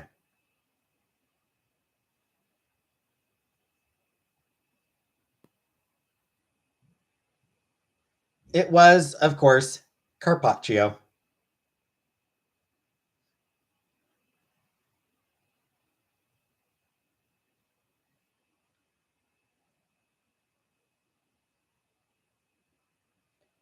You were not the first. I think Rebecca was the first on that one. Pretty sure Rebecca might have been the first on that one.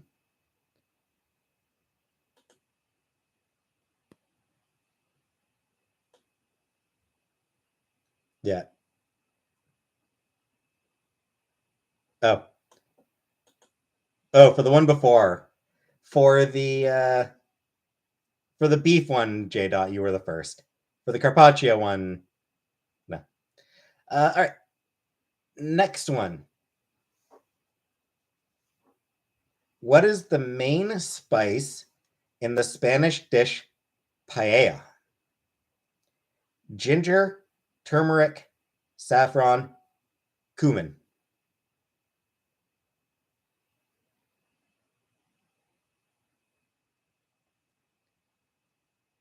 The main spice in paella. Ginger, turmeric, saffron, cumin.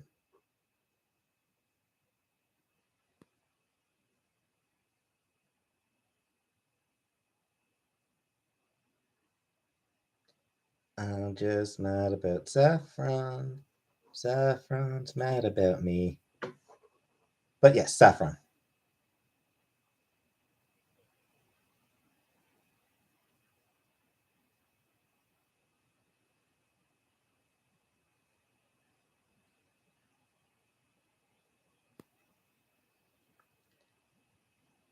Come in.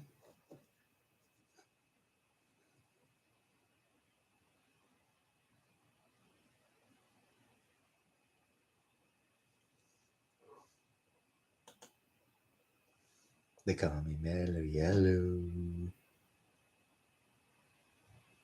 You've met Donovan? Cool. Was he nice, at least? Was he cool?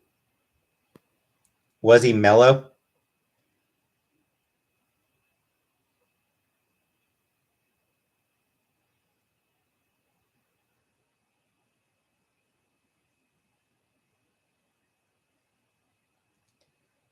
And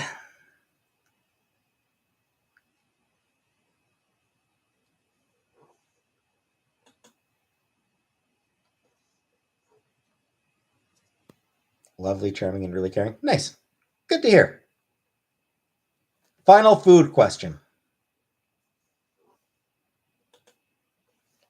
Which well-known soft drink originally sold their brand in a Hubble skirt bottle?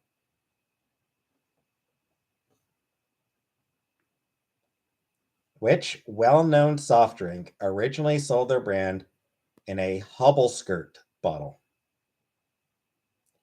Whatever that even means.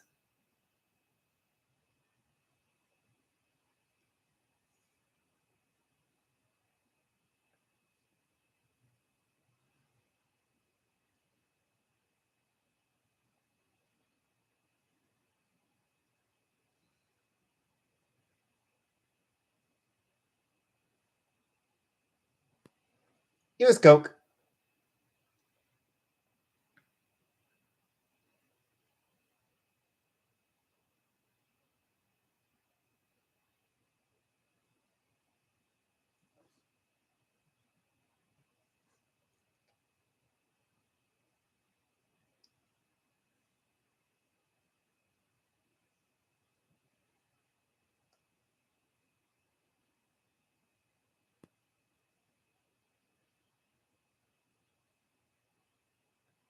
Uh, how about book quotes?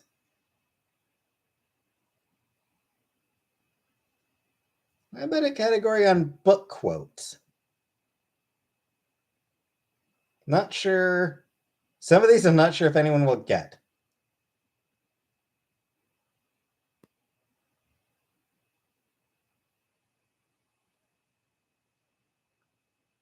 Like this first question, not sure anyone will get this first one. That's right, mud boy. Playtime's over. Time for the professionals to take over. If you're a good boy, I'll buy you a lollipop when I come back. Artemis Fowl? Artemis Fowl and the Arctic Incident? Artemis Fowl and the Eternity Code? Or Mud People?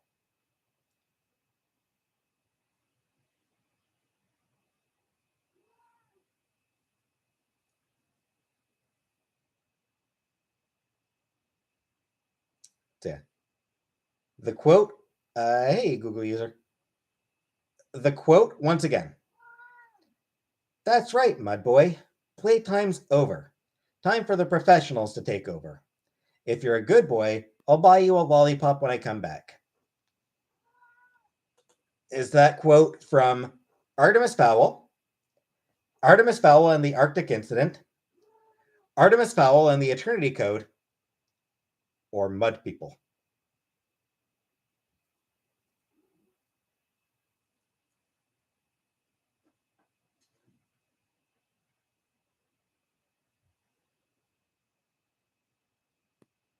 The answer apparently is Artemis Fowl. This one shouldn't be as bad. Tom, I've a notion to skin you alive.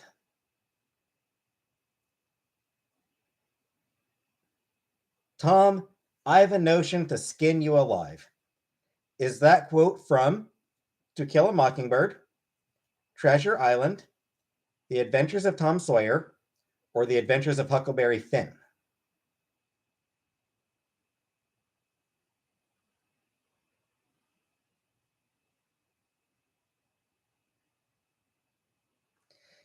You know, this particular quiz kind of sucks.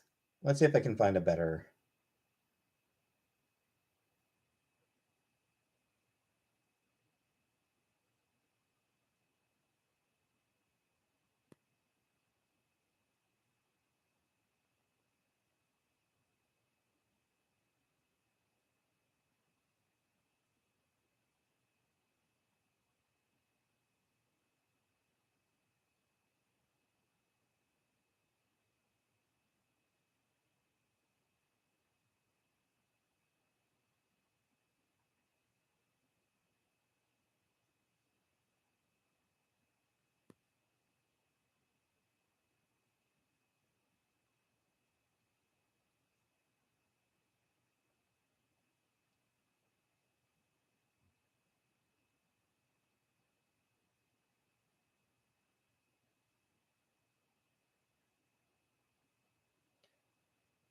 All right, screw it. Simpsons quotes.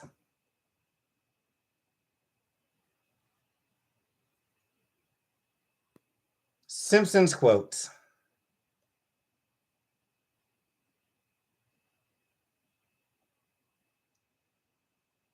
So yeah, you just have to say who each quote is from. You have to say like who the quote is from. Should be easy, honestly. Marge, old people don't need companionship. They need to be isolated and studied so it can be determined what nutrients they have that might be extracted for our personal use.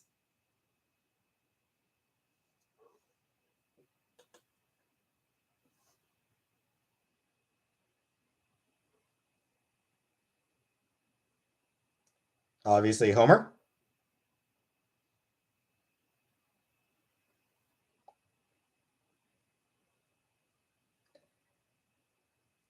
Next quote. And again, you have to say who it's quoted from. The results are in for Sideshow Bob 100% and for Joe Quimby 1%. And we remind you there is a 1% margin of error.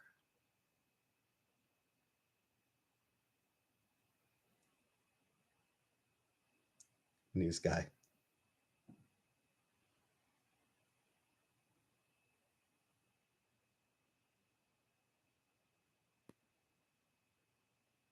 There you go, Sofa. Trisha Techno. That's the wrong show, Shays.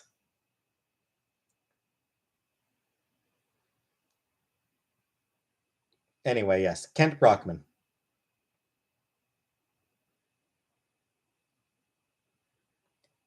Hello, Simpson. I'm riding the bus today because Mother hid my car keys to punish me for talking to a woman on the phone. She was right to do it.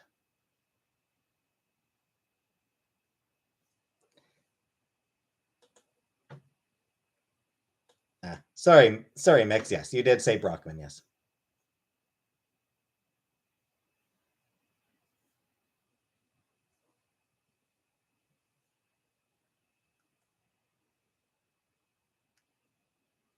Yeah, that was Skinner.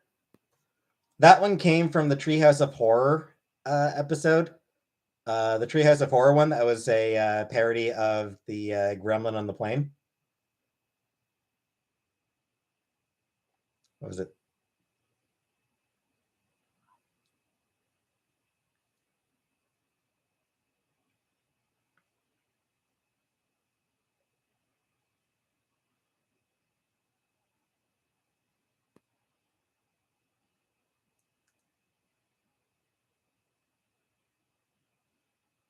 Uh, well, if it isn't my arch nemesis Bart Simpson and his sister Lisa, to whom I'm fairly indifferent. Played by Will Shatner. Yep.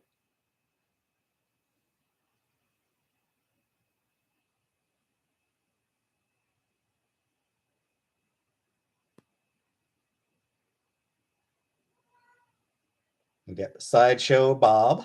That was Sideshow Bob.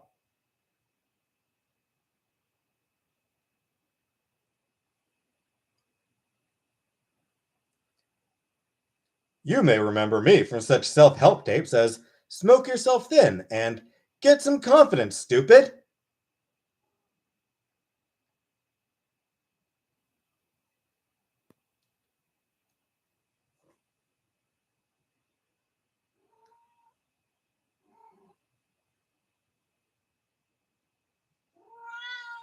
Judy Jetson.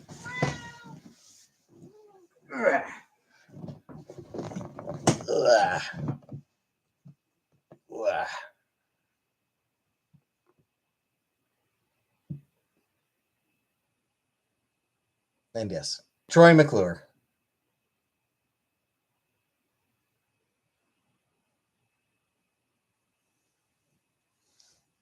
By the legendary Phil Hartman.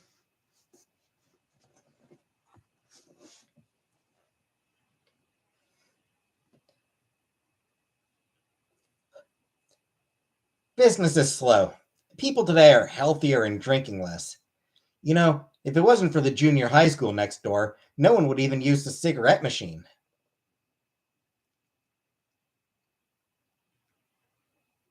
Yeah, it makes sense. It is tragic. Tragic what happened to him.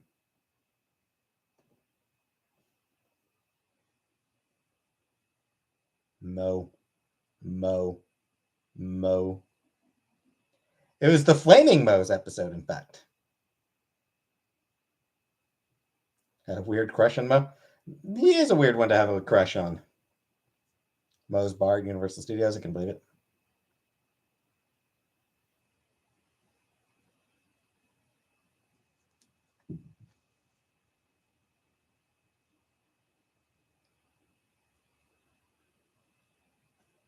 Miss Hoover, I glued my head to my shoulders.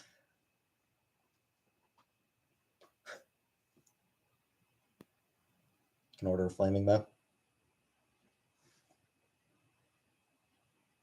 Lisa.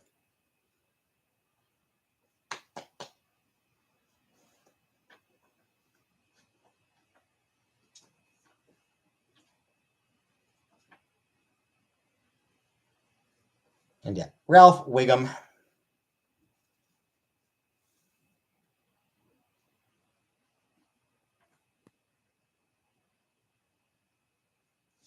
This one should be pretty easy. This one basically gives it away right off the bat. Since the police can't seem to get off their dufferoonies to do something about this burglarino, I propose we start our own neighborhood watch. A Rooney.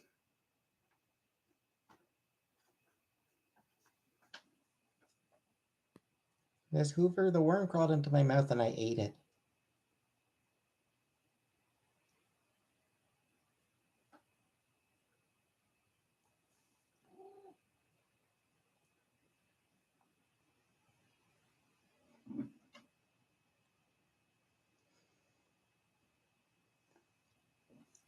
Neddy it was. Was indeed Ned Flanders.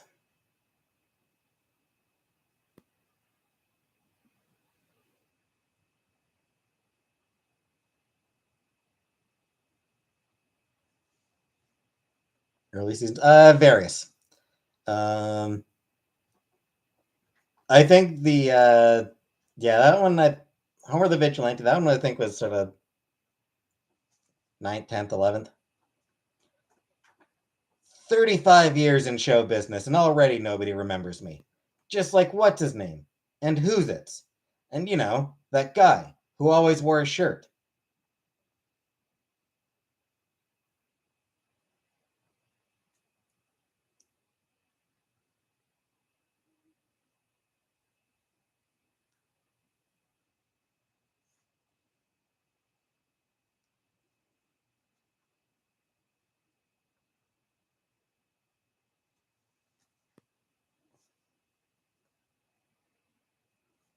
Hey, Kim.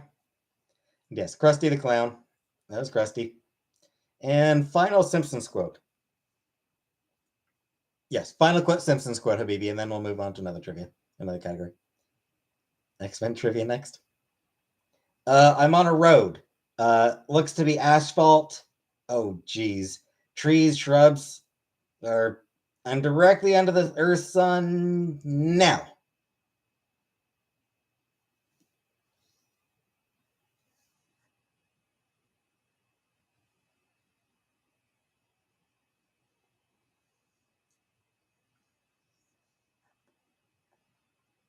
Hey, Moonlight.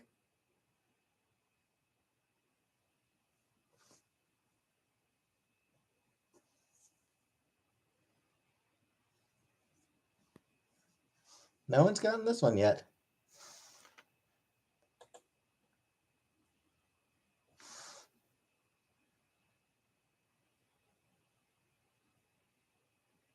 Not Frank. It's not Professor Frank. X-Files episode was my favorite. It's given. It is Chief Wiggum. That was Chief Wiggum.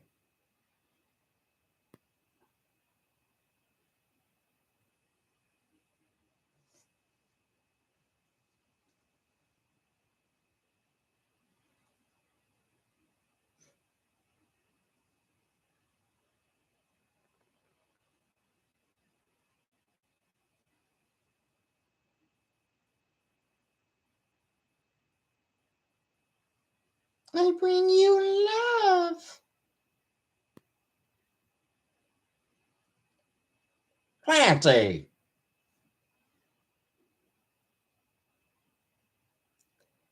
All right. We did animal trivia already, Jenna. Didn't we? Yeah, I did animal trivia today, didn't I?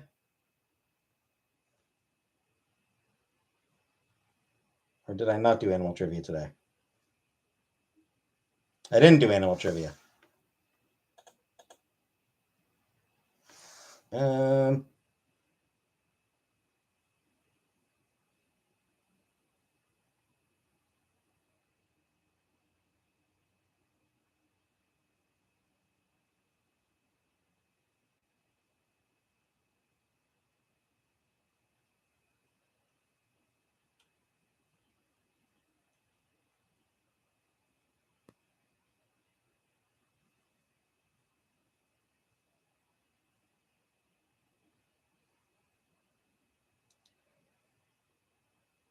you know what? Fine. Somebody wants hamster trivia? Fine, we'll do hamster trivia. Somebody wants hamster trivia? Fine, I'll do the fucking hamster trivia. We'll do 10 questions of hamster trivia. Fucking do it. Question 1. What is the ideal temperature for hamsters? 58 to 60, 58 degrees to 62 degrees, 60 to 72 degrees, 74 to 80 degrees, 82 to 90 degrees.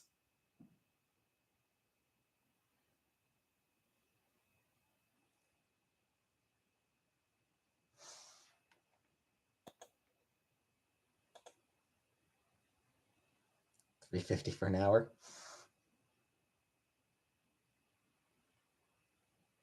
60 to 72 degrees.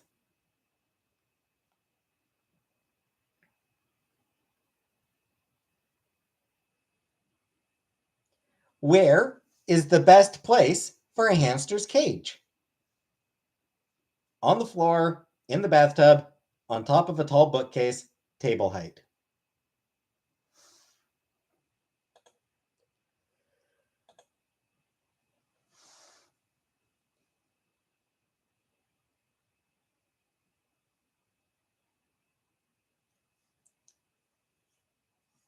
Obviously, table height.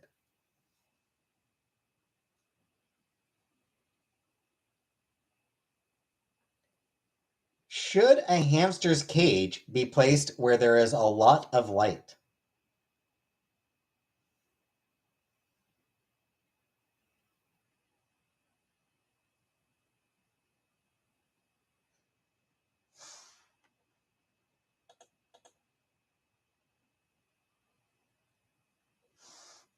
Correct? Nope. Correct?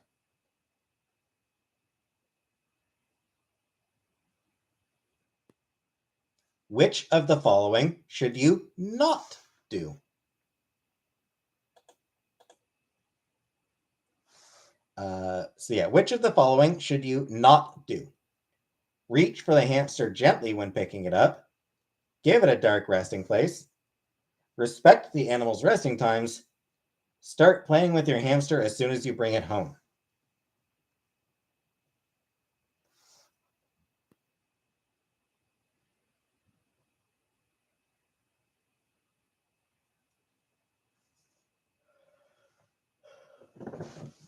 Yeah, don't start playing with it as soon as you get it home.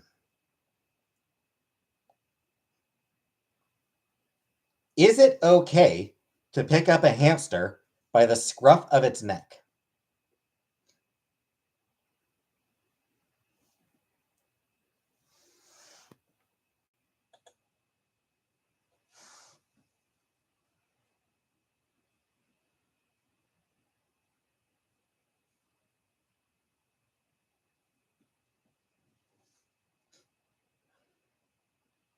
Only with your teeth?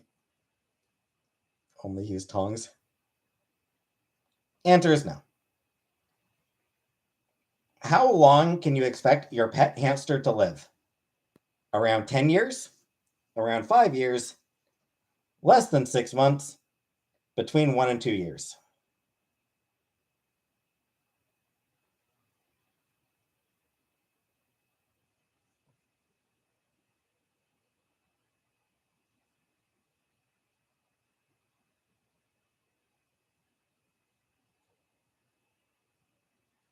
According to this, 1 to 2 years.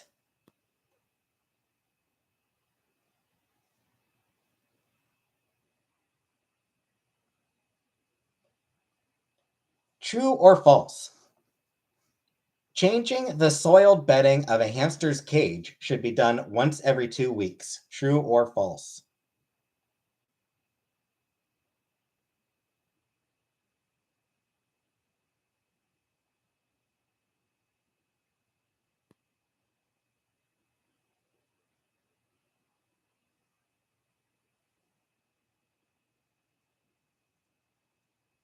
False.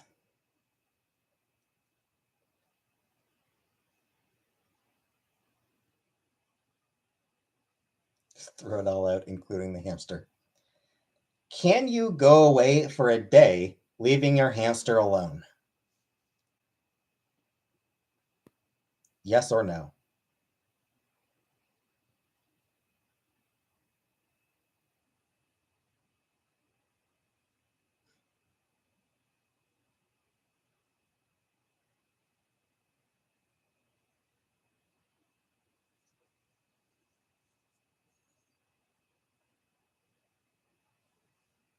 You can. You can leave it alone for a day. Let's go with you everywhere in your pocket. They have expert Legos.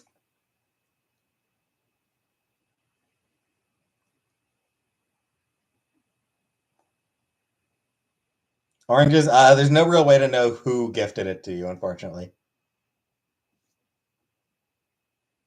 Weight loss, apathy, dull fur, and red eyes in your hamster mean which of the following? I want to be left alone. I am sick or old. I am bored. I need some stimulation. A noise frightened me.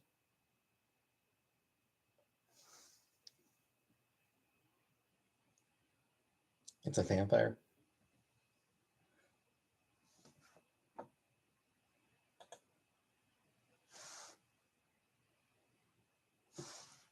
You're horny, Shays? Yeah. Feel free to get yourself off. That's fine. If you're horny, just get yourself off, Shays. And yeah, sick or old. And last hamster question. Which of the following is a bad thing to feed your hamster? Greens picked along roads, alfalfa, mealworms, or cottage cheese?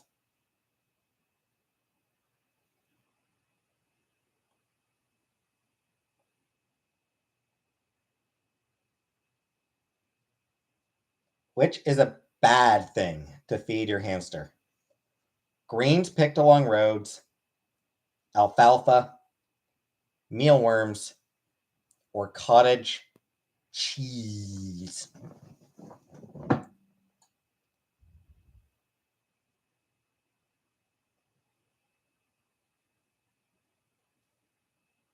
And yeah, road greens. Don't feed them road greens because they may have picked up car exhaust fumes.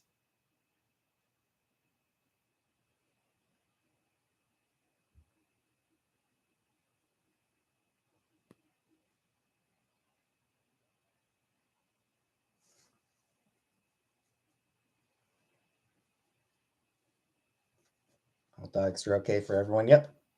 Even dogs.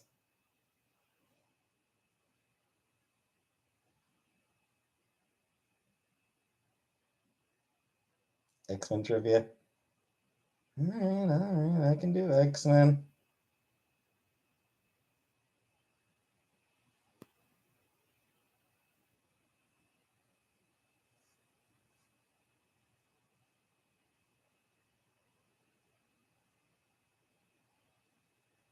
X-Men is not actually a category here.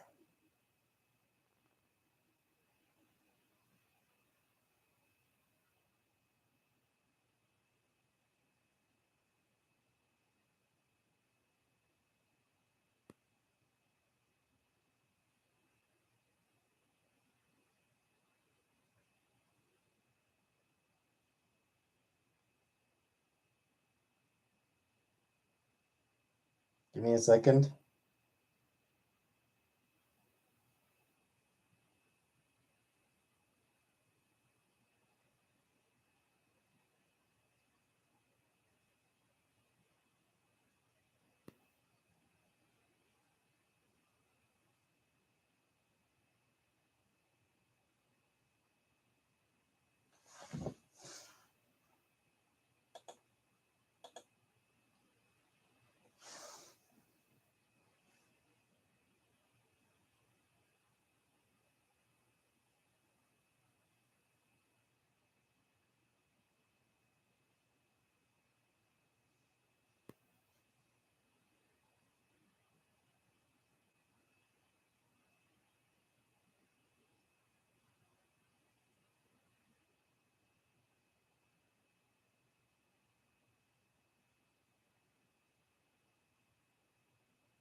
All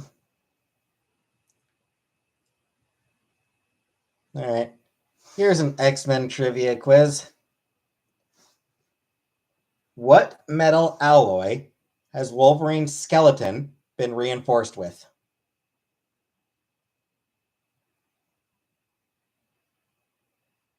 Hamsters.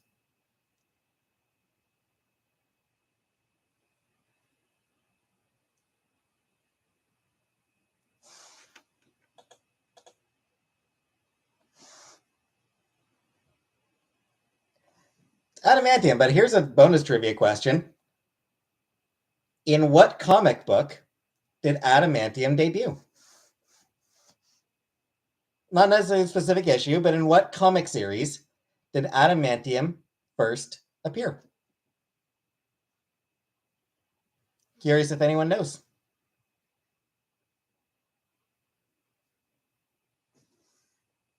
Not X-Force, no.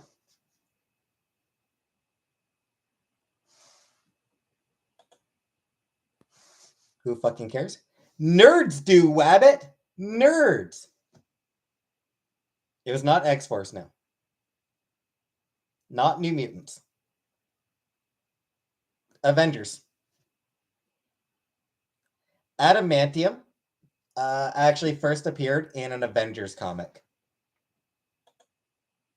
A good few years before Wolverine debuted. I want to say it was in the 60s.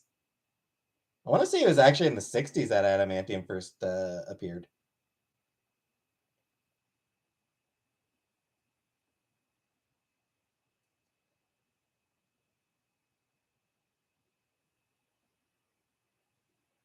Which mutant that appeared in the Deadpool movie proves that the X-Men really have run out of names?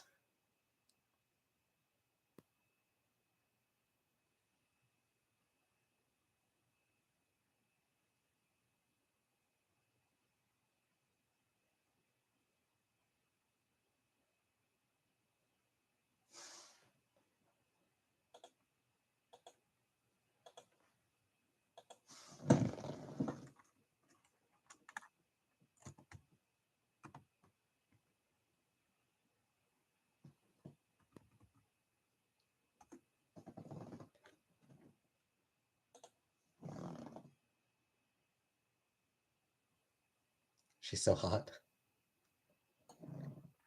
The answer is Negasonic Teenage Warhead. Anyone know where that name comes from?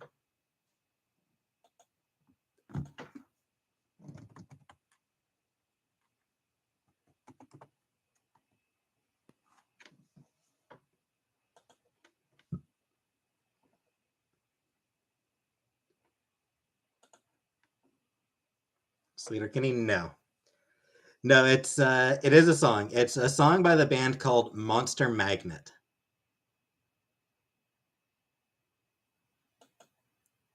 And she is named after the song. She is specifically named after the song by Monster Magnet.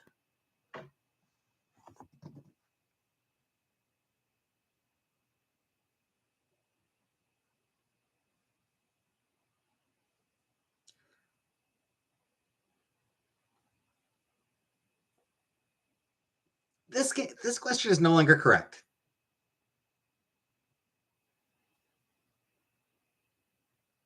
So this one is actually no longer correct. Who is Quicksilver's father?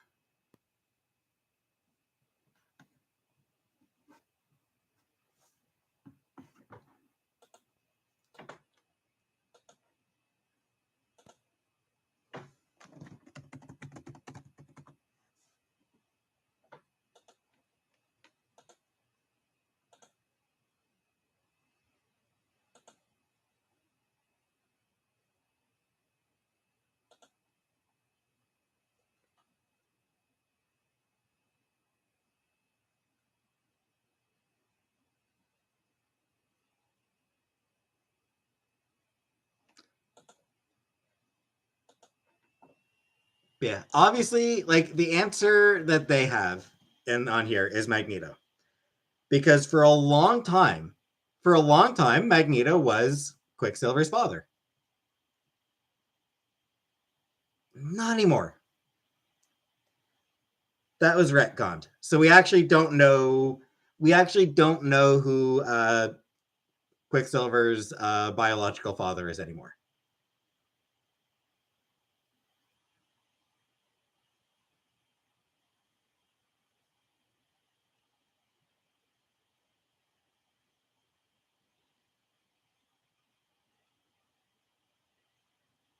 Yeah. Blah blah blah. I don't really care about any of these, honestly.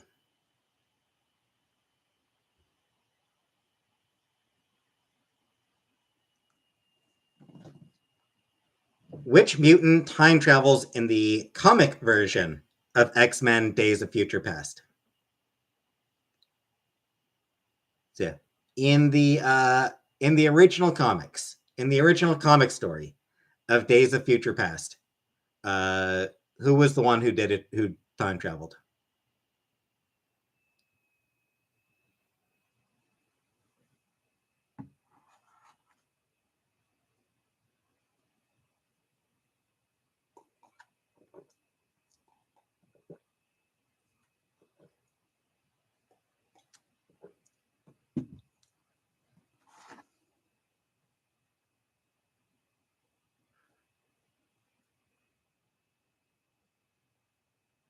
Scott Pilgrim.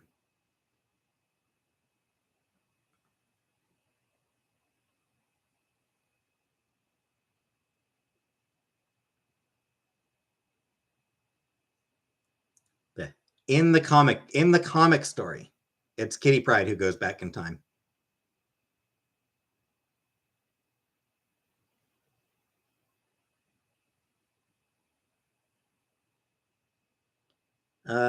What is Gambit's real name?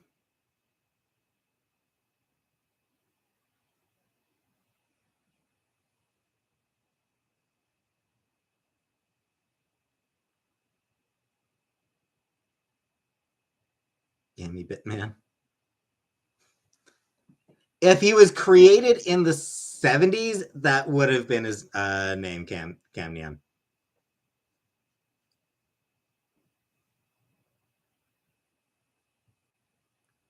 Yes. Remy Etienne LeBeau.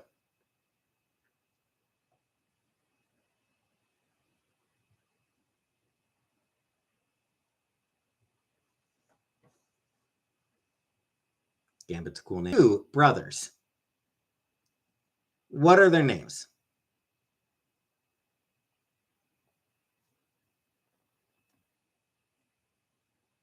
Who are the two brothers of Scott Summers?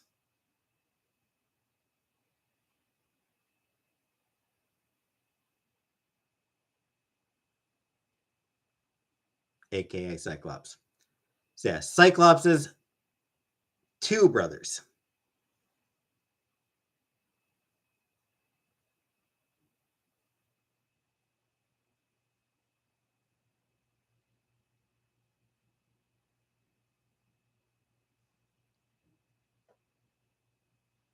What do you mean? Who, their brothers? Or his brothers? No, neither of his brothers were anti-mutant. Both of his brothers are actually mutants. Okay, good night, Habibi. Havoc is one of them. Alex Summers, Havoc. That is his most famous brother. That is the one that debuted back in the 60s. Worked at a comic shop, and my wife really likes X-Men.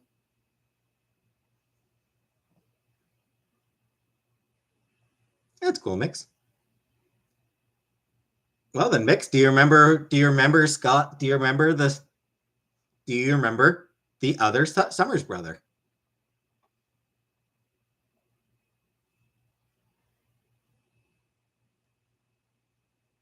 Let me ask her.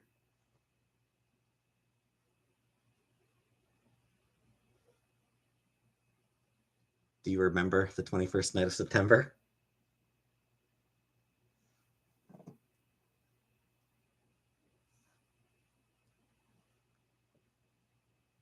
Having said that, my understanding is that there actually is another one who's very heavily implied to be a Summers brother as well. The Doobie Brothers? We don't know. Gabriel, aka Vulcan. Debuted in X-Men Deadly Genesis. The Lost Summers brother. She says Cyclops was bred like a bull. Is Gabriel, I got it right? Yeah. Gabriel, aka Vulcan, the Lost Summers brother. Though though it was also extremely heavily implied that Adam X the Extreme is also Summers' brother. And like, his name is Adam X the Extreme. You have to say the full, every time you talk to him, you have to say the full thing. He was ridiculous. He was a ridiculous character. And I love him. Such a stupid character, and I love him.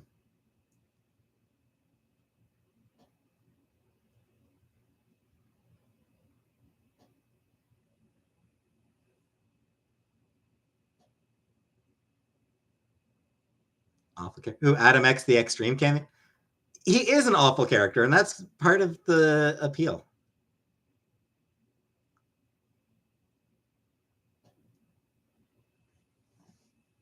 Like, he's just absurd.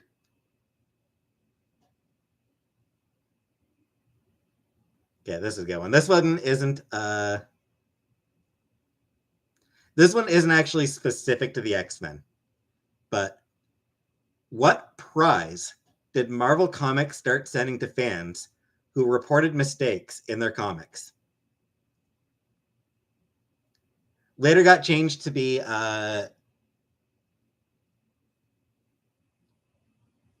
like noting mistakes while offering explanations for why they're not mistakes. Bubblegum, nope.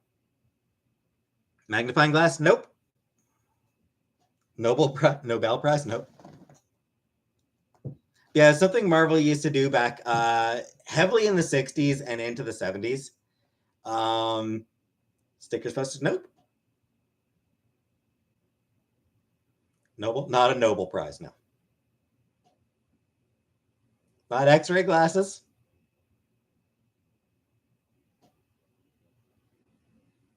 Thoughts on Snowflake or Safe Place? Safe Space?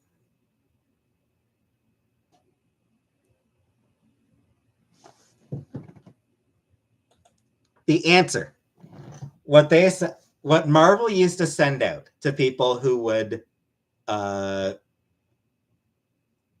write in to point out mistakes and offer explanations for why they're not mistakes. No prize. The no prize.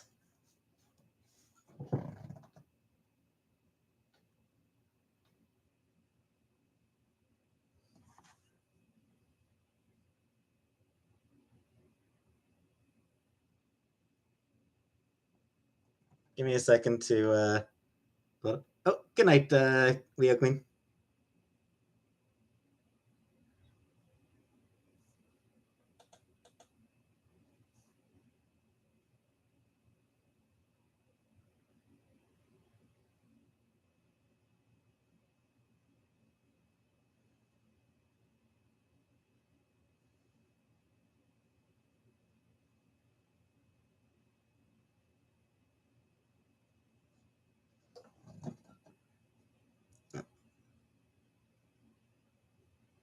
Marvel no prize. Is an empty envelope.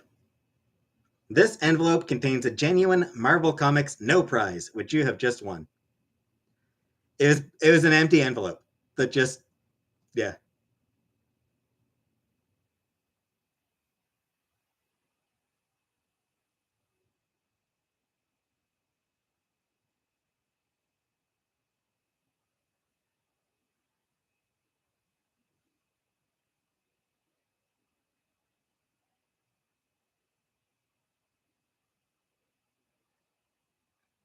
It's one of my favorite.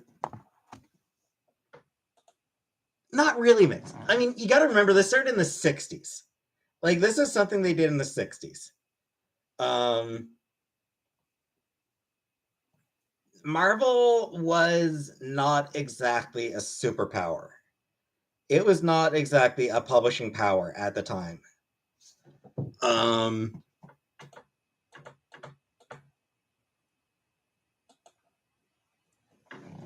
Marvel's comics at the time, no power, they weren't.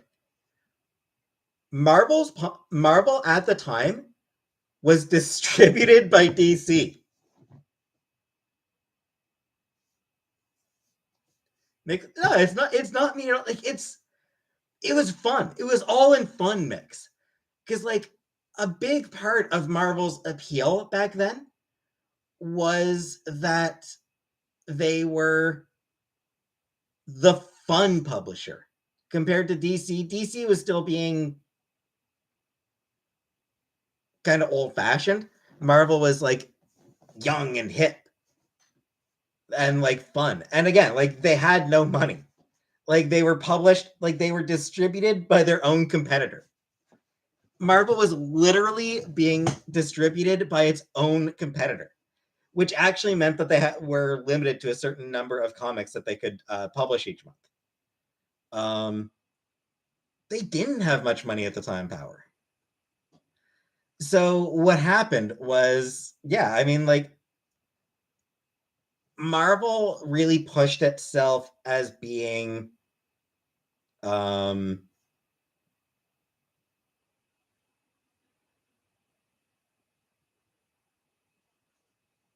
you know, the hip company, the cool company for young people, for cool young people. Um it was something where it's like, oh, it's not that serious. Oh, shit, Power. I cared before you saying that I Power, are you saying that I didn't care before the movies? Gordon, I was reading comics before the X-Men animated series. I wonder how much those envelopes are worth now. You could probably get them pretty. You could probably get a pretty decent number. You could probably get a pretty decent, or like the people who. Hey, Taya, the people who held on to their no prize envelopes could probably get a pretty decent amount for them. I would think. Thanks, Taya.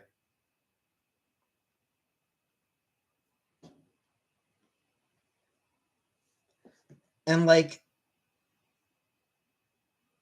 yeah, like early on, like the first no prizes, it was people writing in to point out continuity errors.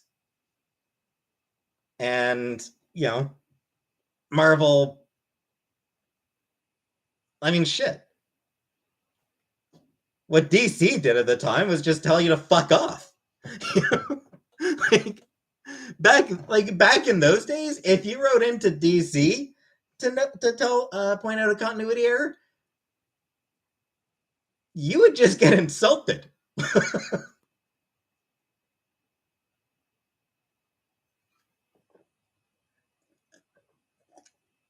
Would I write from up? Nah, Nanaki. I don't have it in me to write.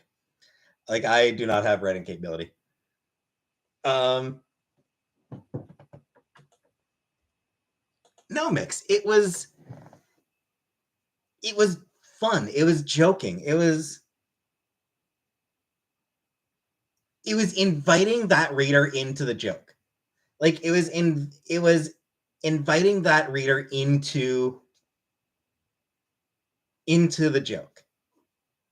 Yeah, it was a way of thanking readers for writing in.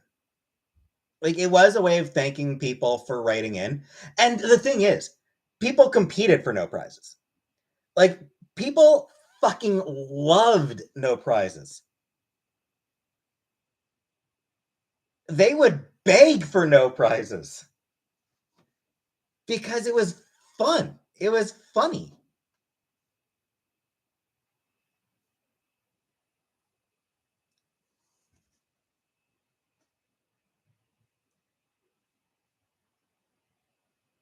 You know, like,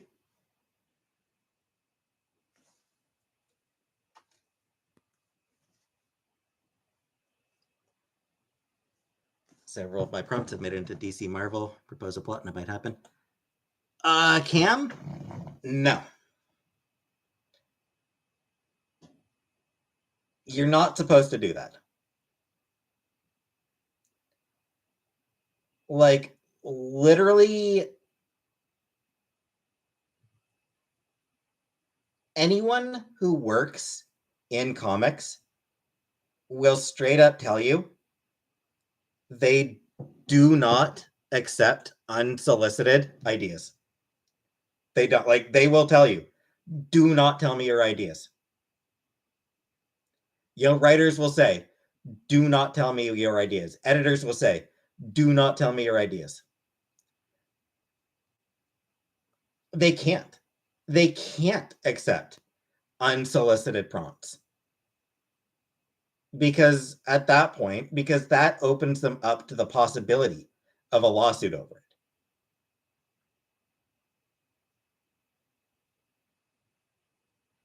And they talk shit on Claremont and still do because he doesn't like them creepy puppeteering his characters, but it's too late.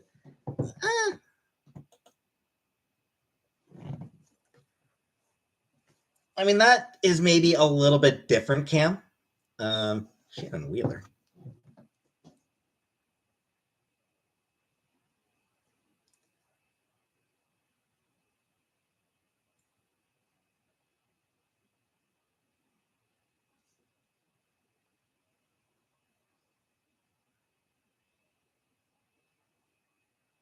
Well, Shannon Wheeler isn't even Marvel. I mean, that one I think is just kind of like.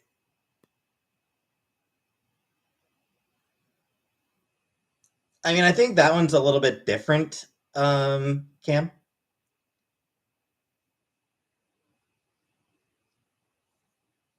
I mean, there is a difference between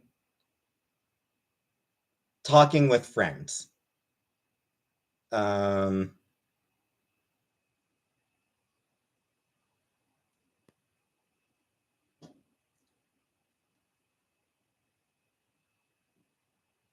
Like, if you're talking to friends, then that's one thing. Because at that point, you know, they know that you are not going to try to claim credit. But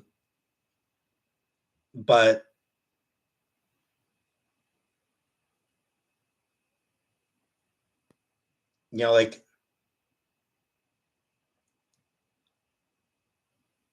if I was at a comic convention and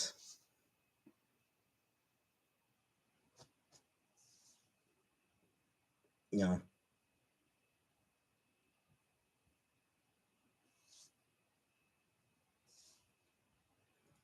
and I told who's writing for Marvel right now. Yeah, if I went to a comic convention and I told Ryan North uh,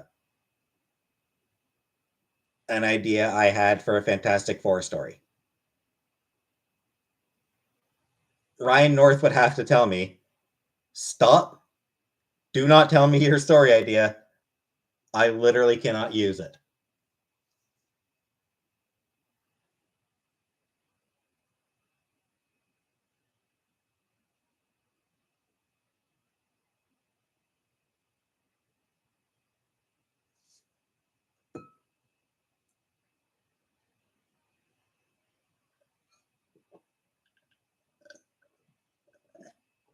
On the flip side, like if me and Ryan North were buddies and we were shooting the shit and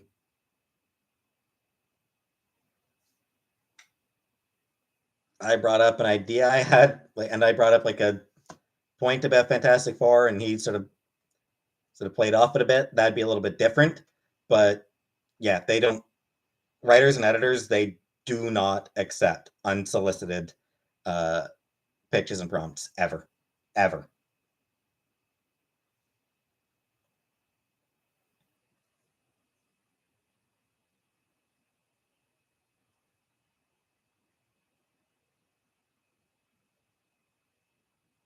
Like, doesn't matter who you are. If you have an idea, you need to go through proper channels to tell them it.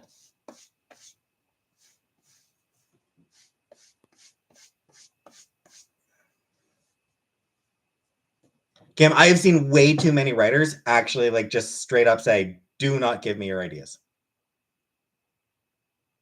They don't solicit. It's not all like I said, I mean, like I've seen way too many just straight up say, "We don't do this." I've seen tons of writers say it. I've seen tons of editors say it. Like it's everyone. Like I've seen damn near everybody who works in comics, who works in you know Marvel or DC. Damn near everyone who works at Marvel or DC, I've seen say, you know, we don't take unsolicited ideas because of Kenyan. I said drinks it too, but I feel like that's a different situation. Stuff again, like when you actually like when you're somebody who works in that industry and you are talking to colleagues, I think that's probably something different. Like when you are just shooting the shit with colleagues, it works a little bit different. But even so, like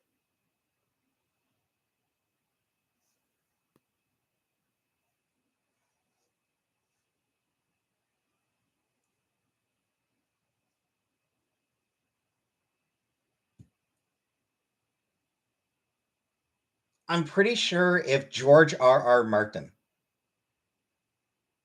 had an idea for a comic, he would not be able to just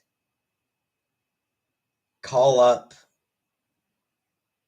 Steve Wacker, if he's still working there, and say, "Hey, here's my story idea." He would have to call up, he would have to call up Wacker and be like, "Hey, I've got a story idea. Can I pitch it?" And then Wacker would have to accept, and then Wacker would have to agree to the pitch.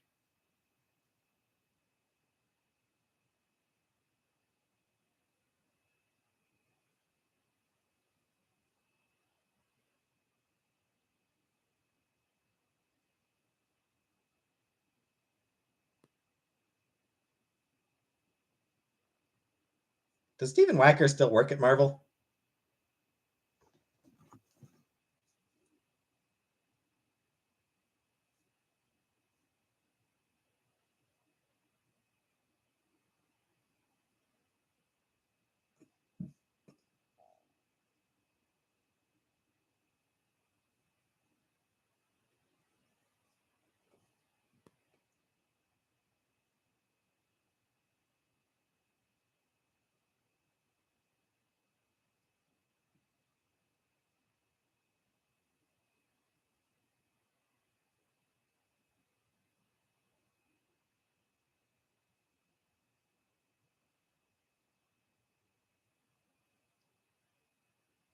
I honestly have no idea if Stephen Wacker actually even still works at Marvel.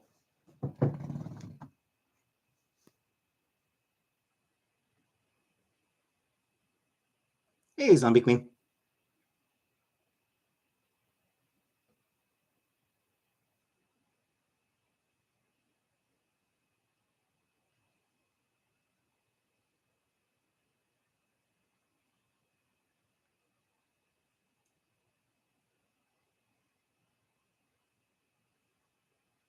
Did you know George R. R. Martin actually got a fan letter published in Avengers back in the 60s?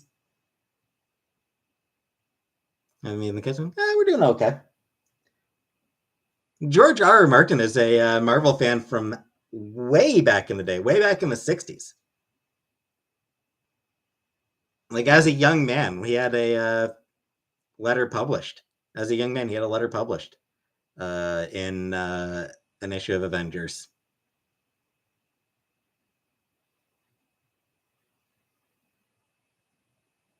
And I think he might have had a couple others later, but maybe. I'm not sure. I found that kind of cool. Incest. Not in the letter.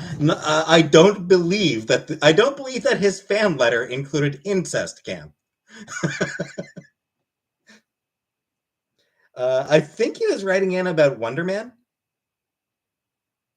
Like, I think I don't remember the details, but I believe that his fan letter had something to do with I think maybe the first story that Wonder Man was in.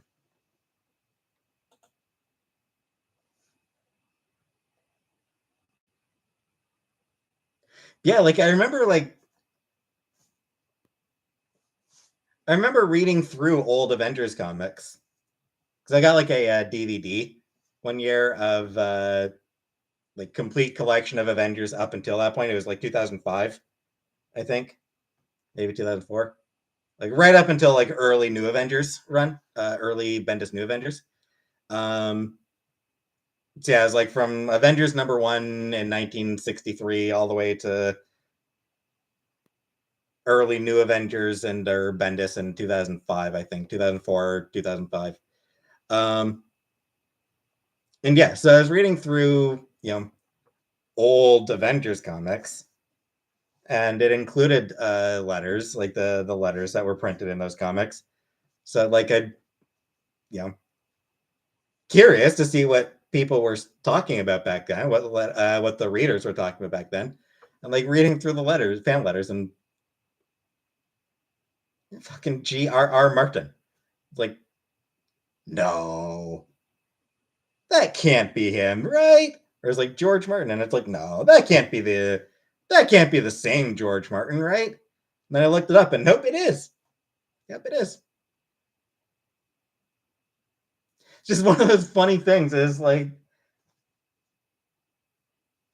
signed George Martin. Like, oh, huh. Wait, no, that's not gonna be George R. R. Martin. It's not gonna be the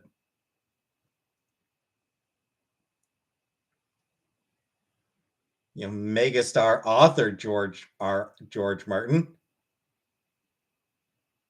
Maybe I'll look it up. Holy shit! Superstar writer George R. R. Martin wrote in about fucking Wonder Man back in the 60s.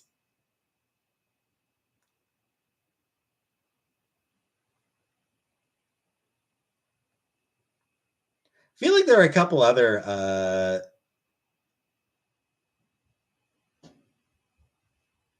letters from people who would end up being notable. Kurt Busiek had a few letters published. Like Kurt Busiek, I mean, like Kurt Busiek was like a huge Marvel nerd. Um, he wrote in a lot. He wrote in a lot of letters.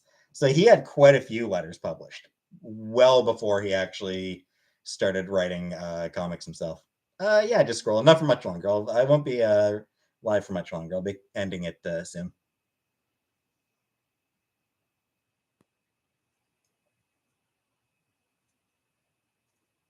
Kurt Busiek is also notable again, before he actually started writing comics of his own, Kurt Busiek came up with the idea for how to bring back Jean Grey after she died as Phoenix at the end of the Dark Phoenix saga. Just as a fan. Kurt Busiek, as a fan, just talking to, I think talking to other fans, came up with this idea. Well, what if the Phoenix didn't actually possess Jean? It just duplicated her body. Dark Phoenix film. Yeah.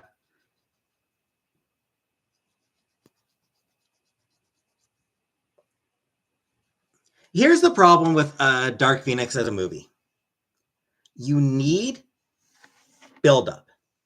You cannot jump straight to Dark Phoenix. You need the buildup of her first going Phoenix. Steph, did I see Jasmine's comment? Oh, literally reading a George R. R. Martin book right now. Yeah. So, like, the cartoon was back. Yeah, because the cartoon did the buildup again. Yeah, the cartoon did it because it was able. Yeah, the cartoon did it because it was able to spread it out across more than just a single movie. You know, like, you need what you need to do to do Dark Phoenix. You need a Jean Grey story, you need a Phoenix story, you need a Dark Phoenix story. You can't try to shove all of that into just a single story. It doesn't work. It needs time. And that's a big part of why, honestly, the movies, I find, like, all the MCU films, I just find to be fine. They're enjoyable. Because of time limitations, they can't be as good as the comics.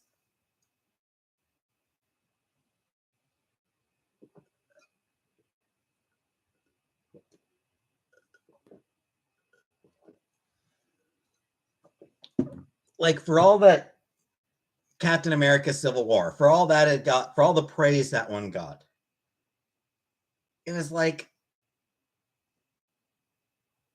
perfect opportunity to include a follower that's not up enough. Oh, fair enough, Steph. You know, for all the praise that Captain America Civil War got,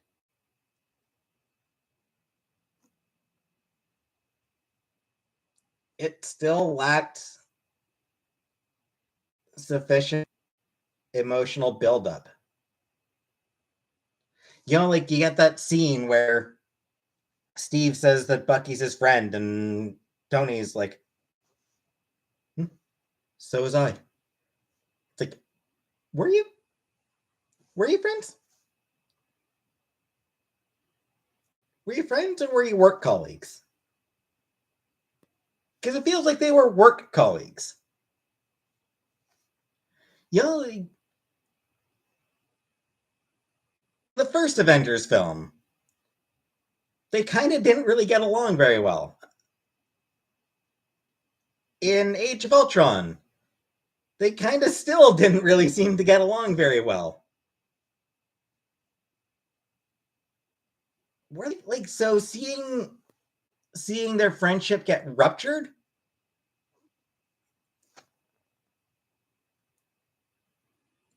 We've seen them interact in two movies where they mostly bickered.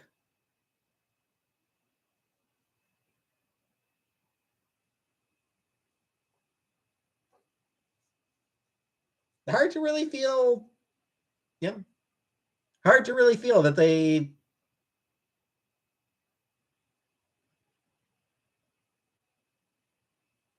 yeah, it's hard to really feel the drama of a shattered friendship when we never got to see the actual friendship.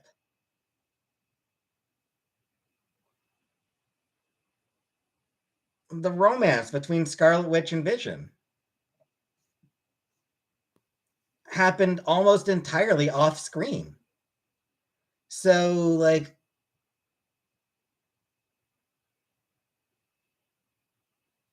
you know, the emotional weight of Scarlet Witch being forced to kill Vision in order to try to stop Thanos. Again, it's like, however well acted, like, however good the performances were, we saw so fucking little of the actual romance between them. It was all off screen.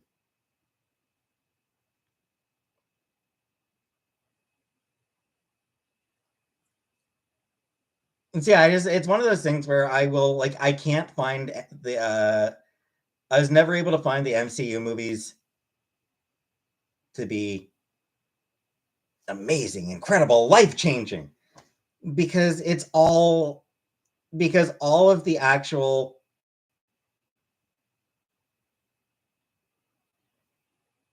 like, everything that would, like, build the relationships between the various characters happens off screen. We never see that. We never see these friendships form. We never see the relationships develop. We never see any of that shit. It's all just plopped down. Was Thanos weak in your opinion? Yep. And yeah, Thanos.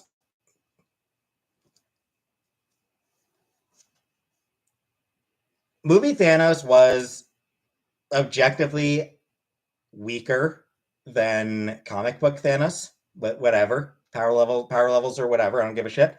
But his motivation was shittier. Movie Thanos had a shittier motivation than comic book Thanos. Because for movie Thanos, it's balance. You got to keep it balanced. Oh, you know,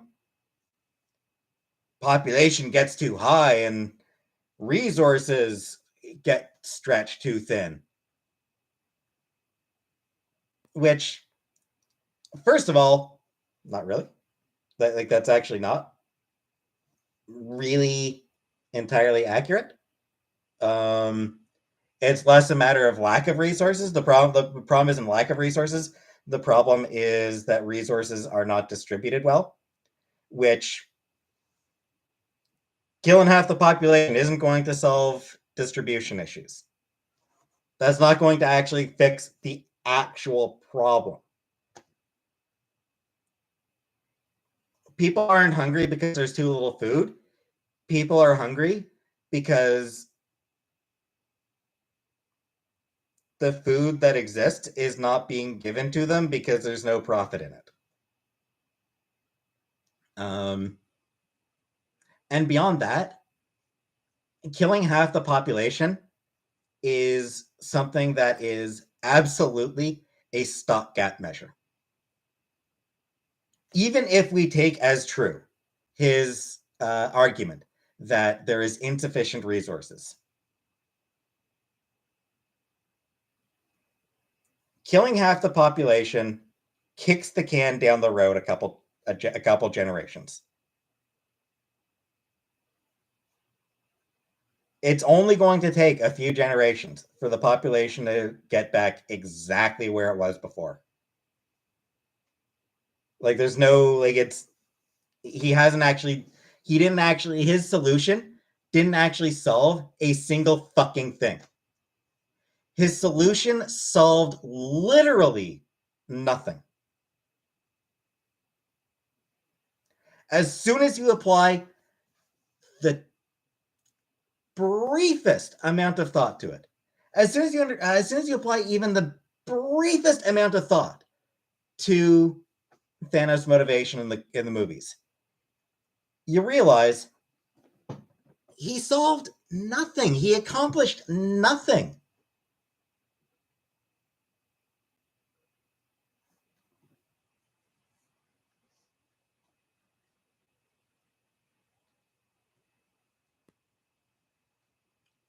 You know, he killed untold numbers of people for nothing, for no good reason. Because resources will still be distributed unevenly. There's still going to be uneven distribution of resources. There's still going to be people going hungry because the food that is being produced is not being shared in an equitable fashion. And a few generations down the line, the population is going to be exactly where it was before he took any action. Nothing's solved. Even if we assume that his reasoning isn't complete nonsense, nothing's solved. Compared to the comic book version of Thanos, who just worships death, is in love with death. He wiped out half the population of the universe as a gift to death. That's understandable. The ultimate nihilist? That shit is actually understandable. That shit actually makes sense. To the extent that it actually needs to make sense.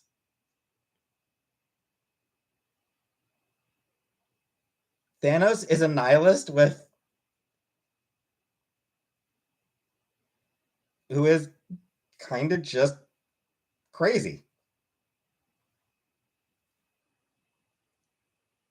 Brilliant, powerful, determined, resourceful, clever. But bugfuck crazy because he worships the abstract entity of death. Will Kang be better? I have no idea, Anunnaki. What a simp. He is Jasmine. Thanos is the ultimate simp for death. Yeah. Will Kang be better? I mean, it's hard to tell.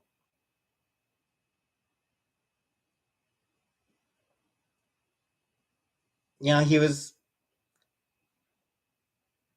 Kang was interesting in Loki.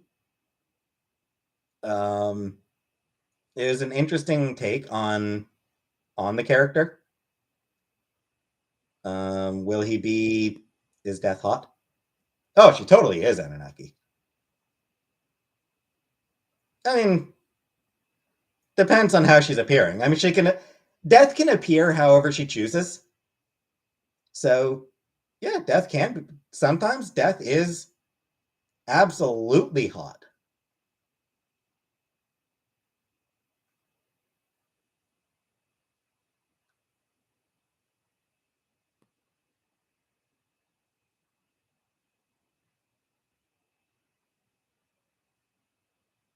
Yeah,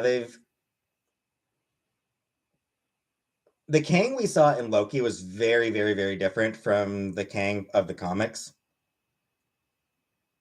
Will the character be good overall? I mean, very well could be. God of War. Never played God of War. Yeah, Kang very well may be still a great character in the movies. It helps that comic book Kang, for all that he's got nearly 60 years of history, comic book Kang is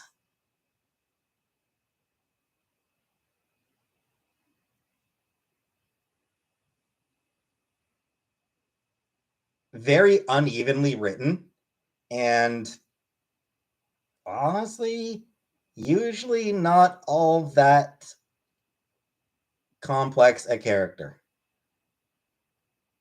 Complex backstory. Like his backstory is just unnavigable. Like Kang's backstory makes no sense at all. It is just absolutely twisted and full of time travel shenanigans that make it impossible to make sense. But as a character, Kang's motivation is he wants to conquer things. Like that's basically the entirety of Comic Kang's personality. I want to beat people up. I want to wage war. I want to win battles. I want to win wars. Good for you. So, I mean, there's not really that much. For as convoluted as Kang's story is, there's surprisingly little to the character himself.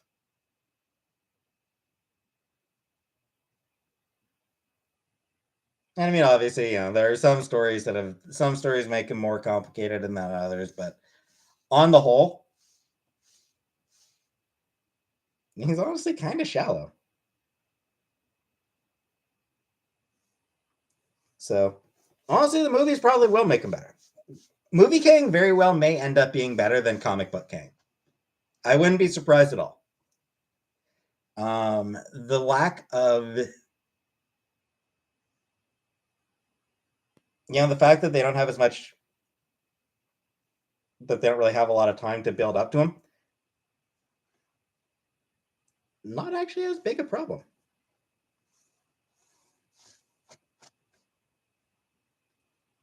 Would you smash Death? I mean, I've seen images, I've seen depictions of her that I'd smash. Hey, Yellow Moon.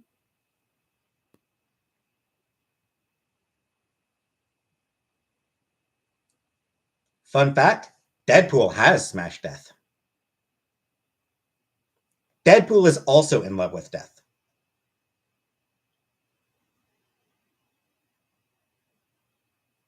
Why didn't MCU do Death? I suspect that they felt that it would be too shallow a reasoning. Do my vasectomy so she could breed me. I suspect like that what they did with the MCU is they wanted to give him, a more nuanced and complicated and relatable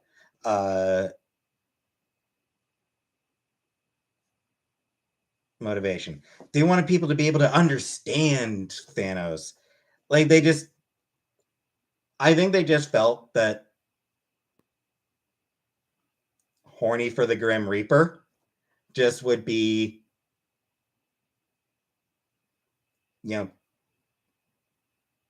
too silly a motivation for Thanos. They wanted something that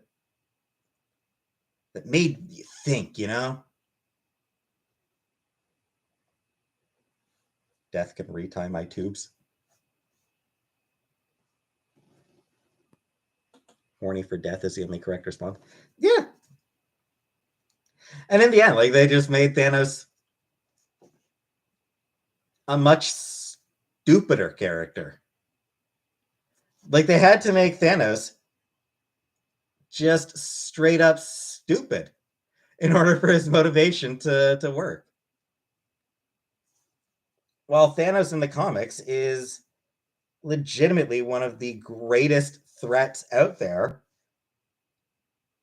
because he is both brilliant and doesn't really care.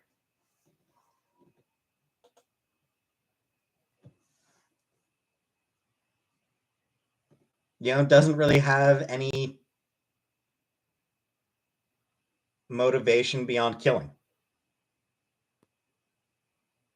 After watching Hotel de Luna, I was also horny for the Grim Reaper. Right? So yeah, I do think it's a shame what the MCU did to Thanos.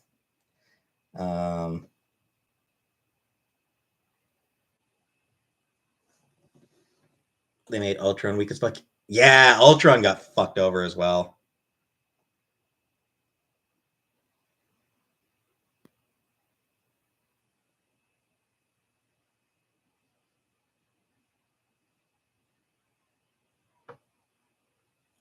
And I will never forgive Age of Ultron for not including a moment where Thor says, Ultron, we would have words with thee.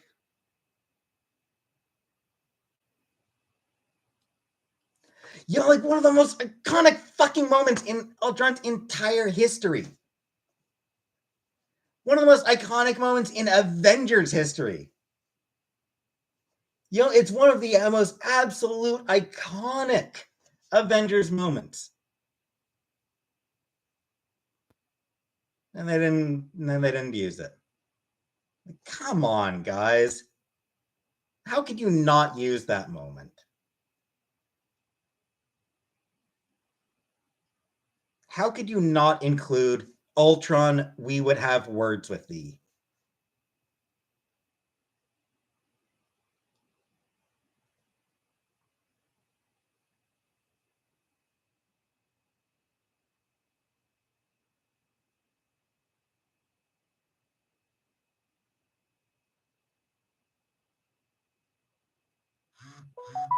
I have no clue what you're talking about.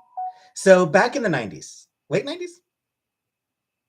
Late 90s, early 2000s? I don't remember when, I don't remember exactly when it happened. But Kurt Busiek and George Perez. Back when Kurt Busiek and George Perez were doing the Avengers comic book, they had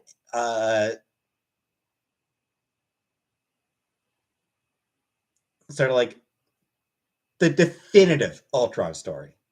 I mean, they was clearly intended to be the definitive Ultron story. And it, Busiek and Perez are amazing at their jobs. So it is the definitive Ultron story, where where Ultron basically took over a country, had thousands of versions of himself. All of them, all of them really like incredibly durable, incredibly dangerous. Like each one of them is a threat. Not just not just some shit where fucking Hawkeye can take 8 down with one fucking arrow. Where each of them required working together and coming up with a strategy to take each one down.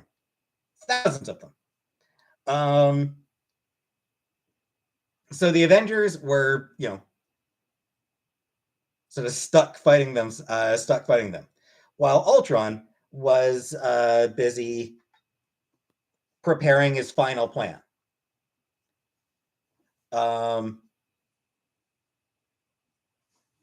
So yeah, Ultron was, the main Ultron Prime was sort of, in his lab finalizing his plans.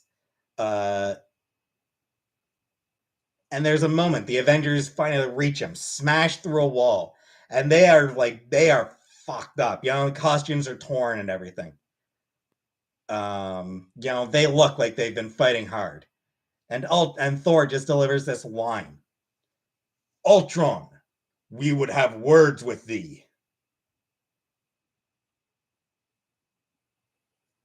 And it's just such a good panel. Like, it's just such an incredible moment.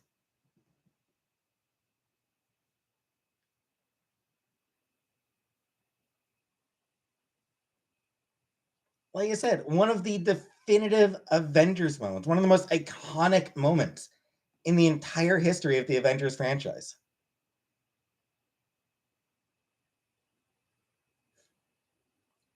And the movie just left it out.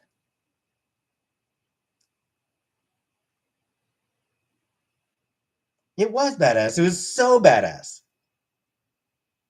And the movie just leaves it out.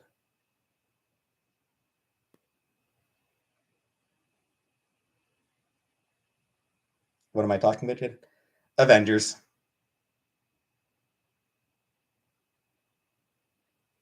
Hey, Alien Tourist. I have not seen Dune.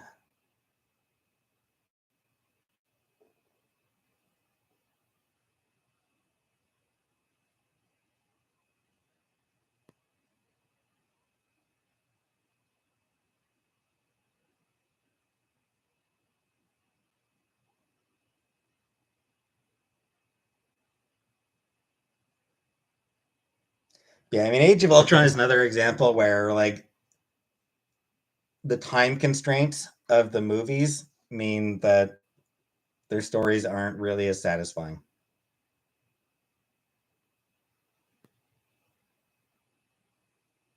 Because by the time Age of Ultron came out, you know, there were 50 years. There's 50 years of comics sort of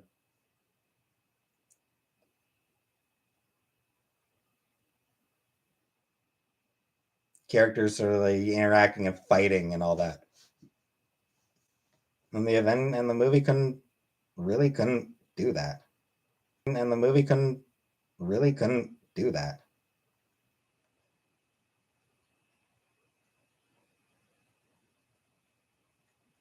Also, it's kind of a shame that that Hank Pym had to be sort of shoved aside to have Thanos thrown into the, or to have Ultron thrown into the movie.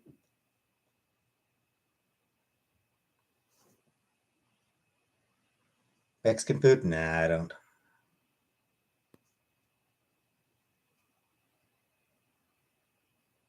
Trivia? Yeah, I did the trivia already.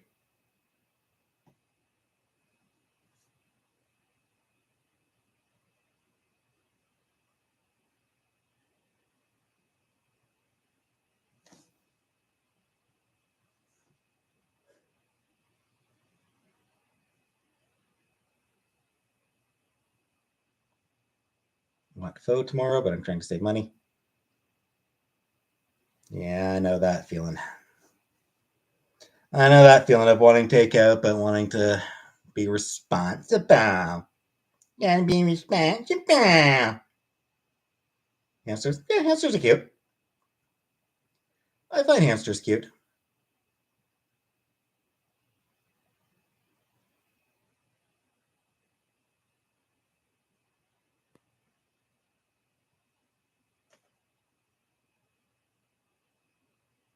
They make movies for them to make money. They don't make movies for them to be good. I know, Bugs.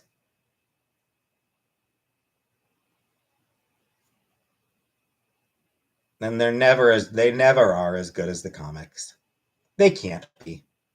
The movies can never be as good as the comics because the comics are able to spread the stuff out over a longer time. They're able to develop relationships over a longer time than the movies can. They don't need to have entire romances happen completely out of the viewer's sight. Andrew Tate getting arrested. Yeah, that's great news, Cheesy. Avengers of Triple X Parody had good character. Humor changes good. Couldn't knock you. I haven't watched that movie. Yeah, I did hear about Andrew Tate getting arrested. And all because he got so pissy about Greta Thunberg insulting him that he ended up giving away his location.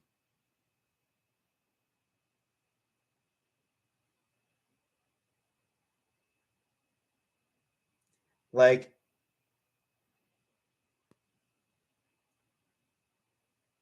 Greta Thunberg, Greta Thunberg burned Andrew Tate so hard that he ended up in prison. What, he got arrested? He got arrested for human trafficking. He got arrested for trafficking.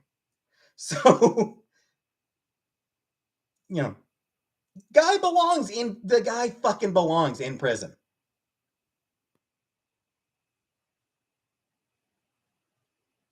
Stuff is human trafficking. So yeah, fucking good riddance to the guy. But it's just so great that this girl this girl burned him so hard he ended up in prison. Good on her. Yeah, good on her for that shit.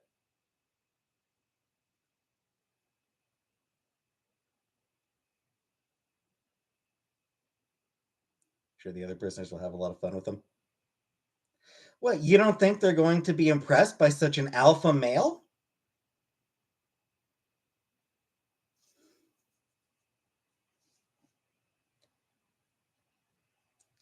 Surely an alpha male like him will be running the place.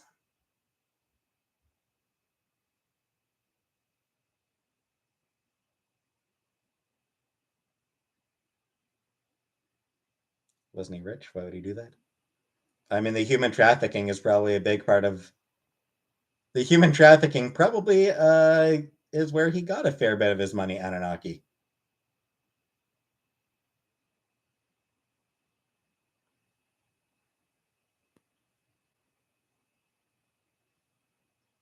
It's like I don't even really like small dick jokes. You know, like I've got issues with small dick jokes. Um,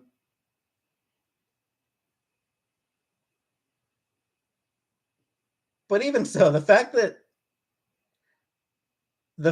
he got so pissy about a girl questioning his dick size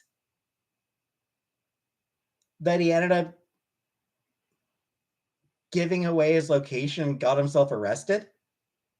It's pretty great. Yeah. Total alpha male behavior from that dude.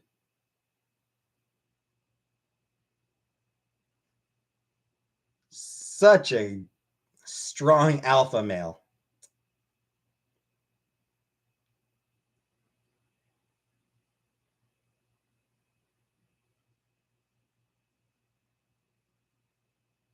So poetic. You know the other thing that I actually did like about the other thing about Thunberg's joke.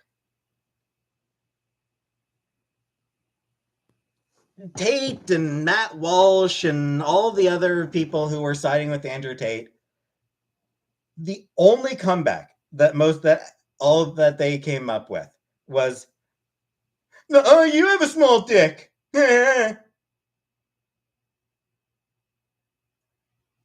Could I survive in prison? Probably not, Craig. Conservatives are so fucking unfunny. Conservatives just are not funny because Thunberg hit Tate with a solid small dick energy joke. You know, Thunberg hit Tate with a solid small dick energy joke.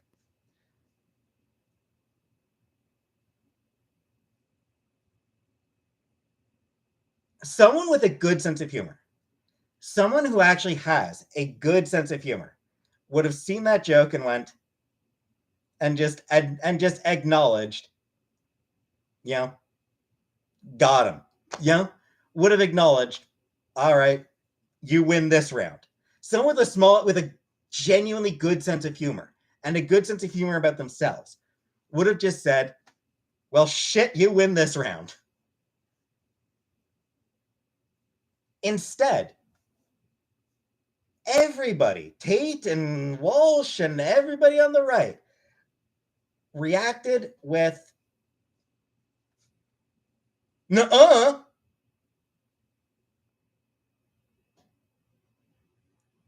Every single one of them. Their only comeback was, nuh-uh, you. It was pathetic. Like, it was just, the reaction from people on the right was absolutely pathetic. Because none of them actually have a good sense of humor. None of them are able to laugh at themselves. None of them are able to admit when they've been burned. And none of them are able to come back with a good response. None of them none of them had a good comeback. No one had a good comeback at all.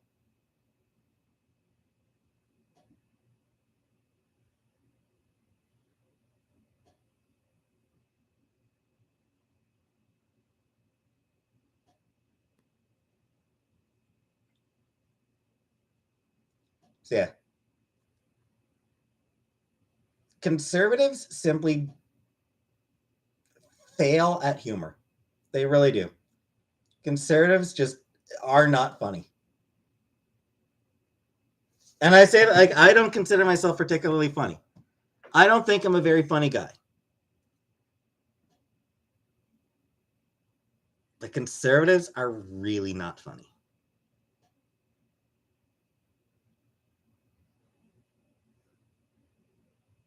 Why is it okay for men to be body shamed? It's not, Craig. It's not. And I did see some people criticizing Thunberg for the joke as body shaming. Like, I did see people calling out Thunberg's joke as body shaming and saying that, shaming people for having small dicks is, that it's not really cool. Hey, Atman.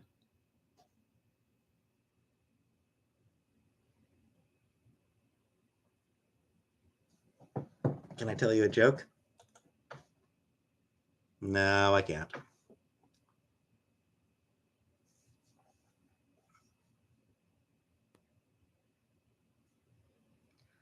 But yes, Steph, yeah.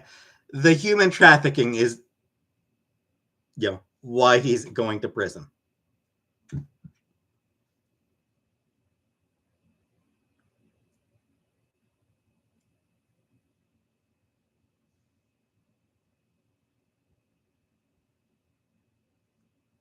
So yeah, it's just, yes, we're talking about Andrew Tate.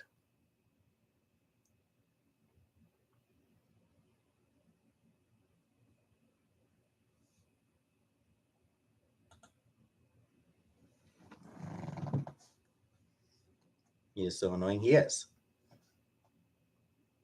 I don't even I barely even know of the guy, and I think he's annoying.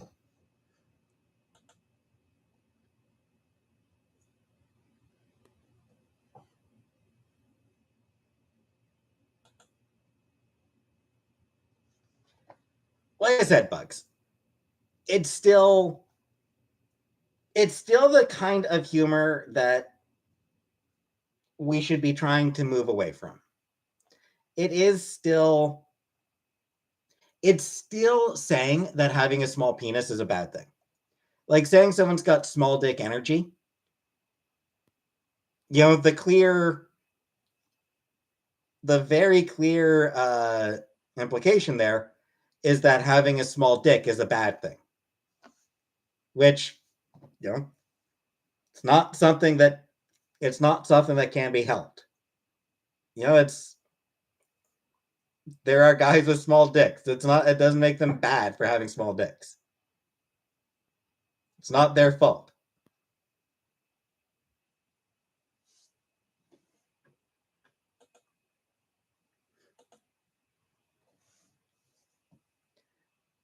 Sure it can. Hey, plain cheeseburger. Sure can, but it's still got the implication that it's something to be ashamed of. Napoleon complex?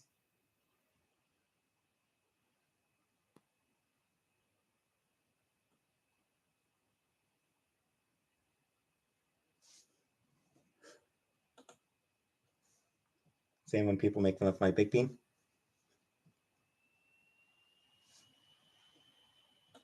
Small peepees matter.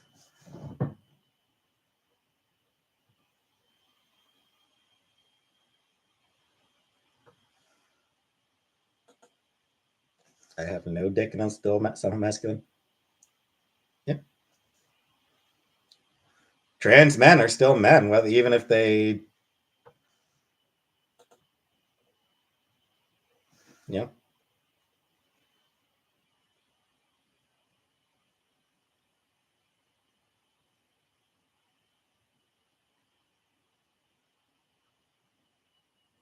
So yeah. So yeah, I don't agree with the joke. Like when someone shames a person about their sexuality. Yeah. Like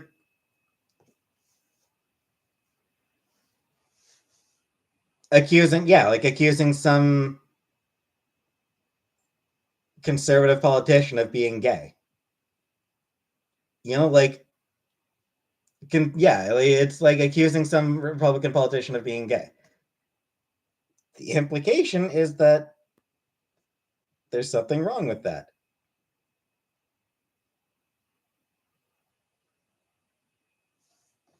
I remember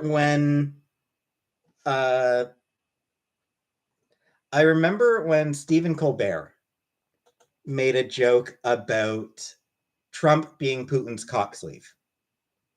I think was the joke. He apologized the next night because people sort of tweeted at him to say, you know,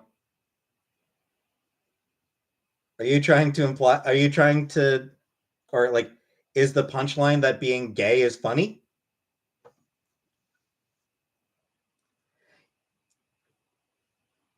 Like is one of those things where Colbert sort of acknowledged, you know what? The punchline is homophobic. The punchline is trying to suggest that being gay is something to be mocked. And that's not cool. So, yeah.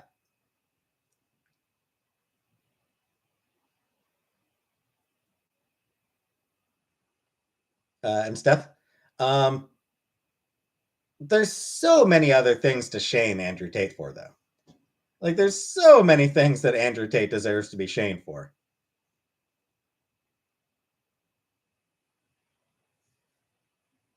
Like for example, being a human trafficker. That's something to shame him for.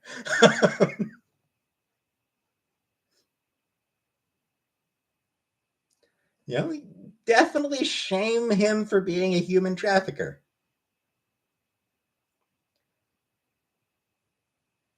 Shame him for being anti-feminist. Shame him for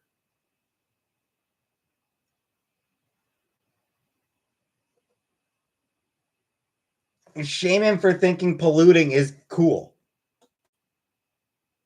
Being an abusive asshole, yeah. She said it because she knew it got to him. Yeah, I mean, that's why she said it, and it definitely got to him. There's my hair these days. That down here. Yes, Cuckoo, you missed trivia. Being named Andrew. Not believing climate change. Yep.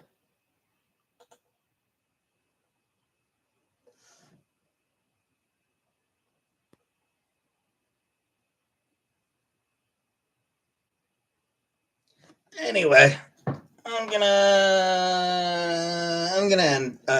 get off here.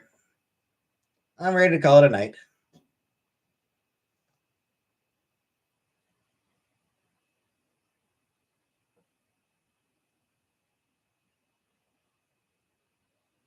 I'll be back tomorrow, everybody.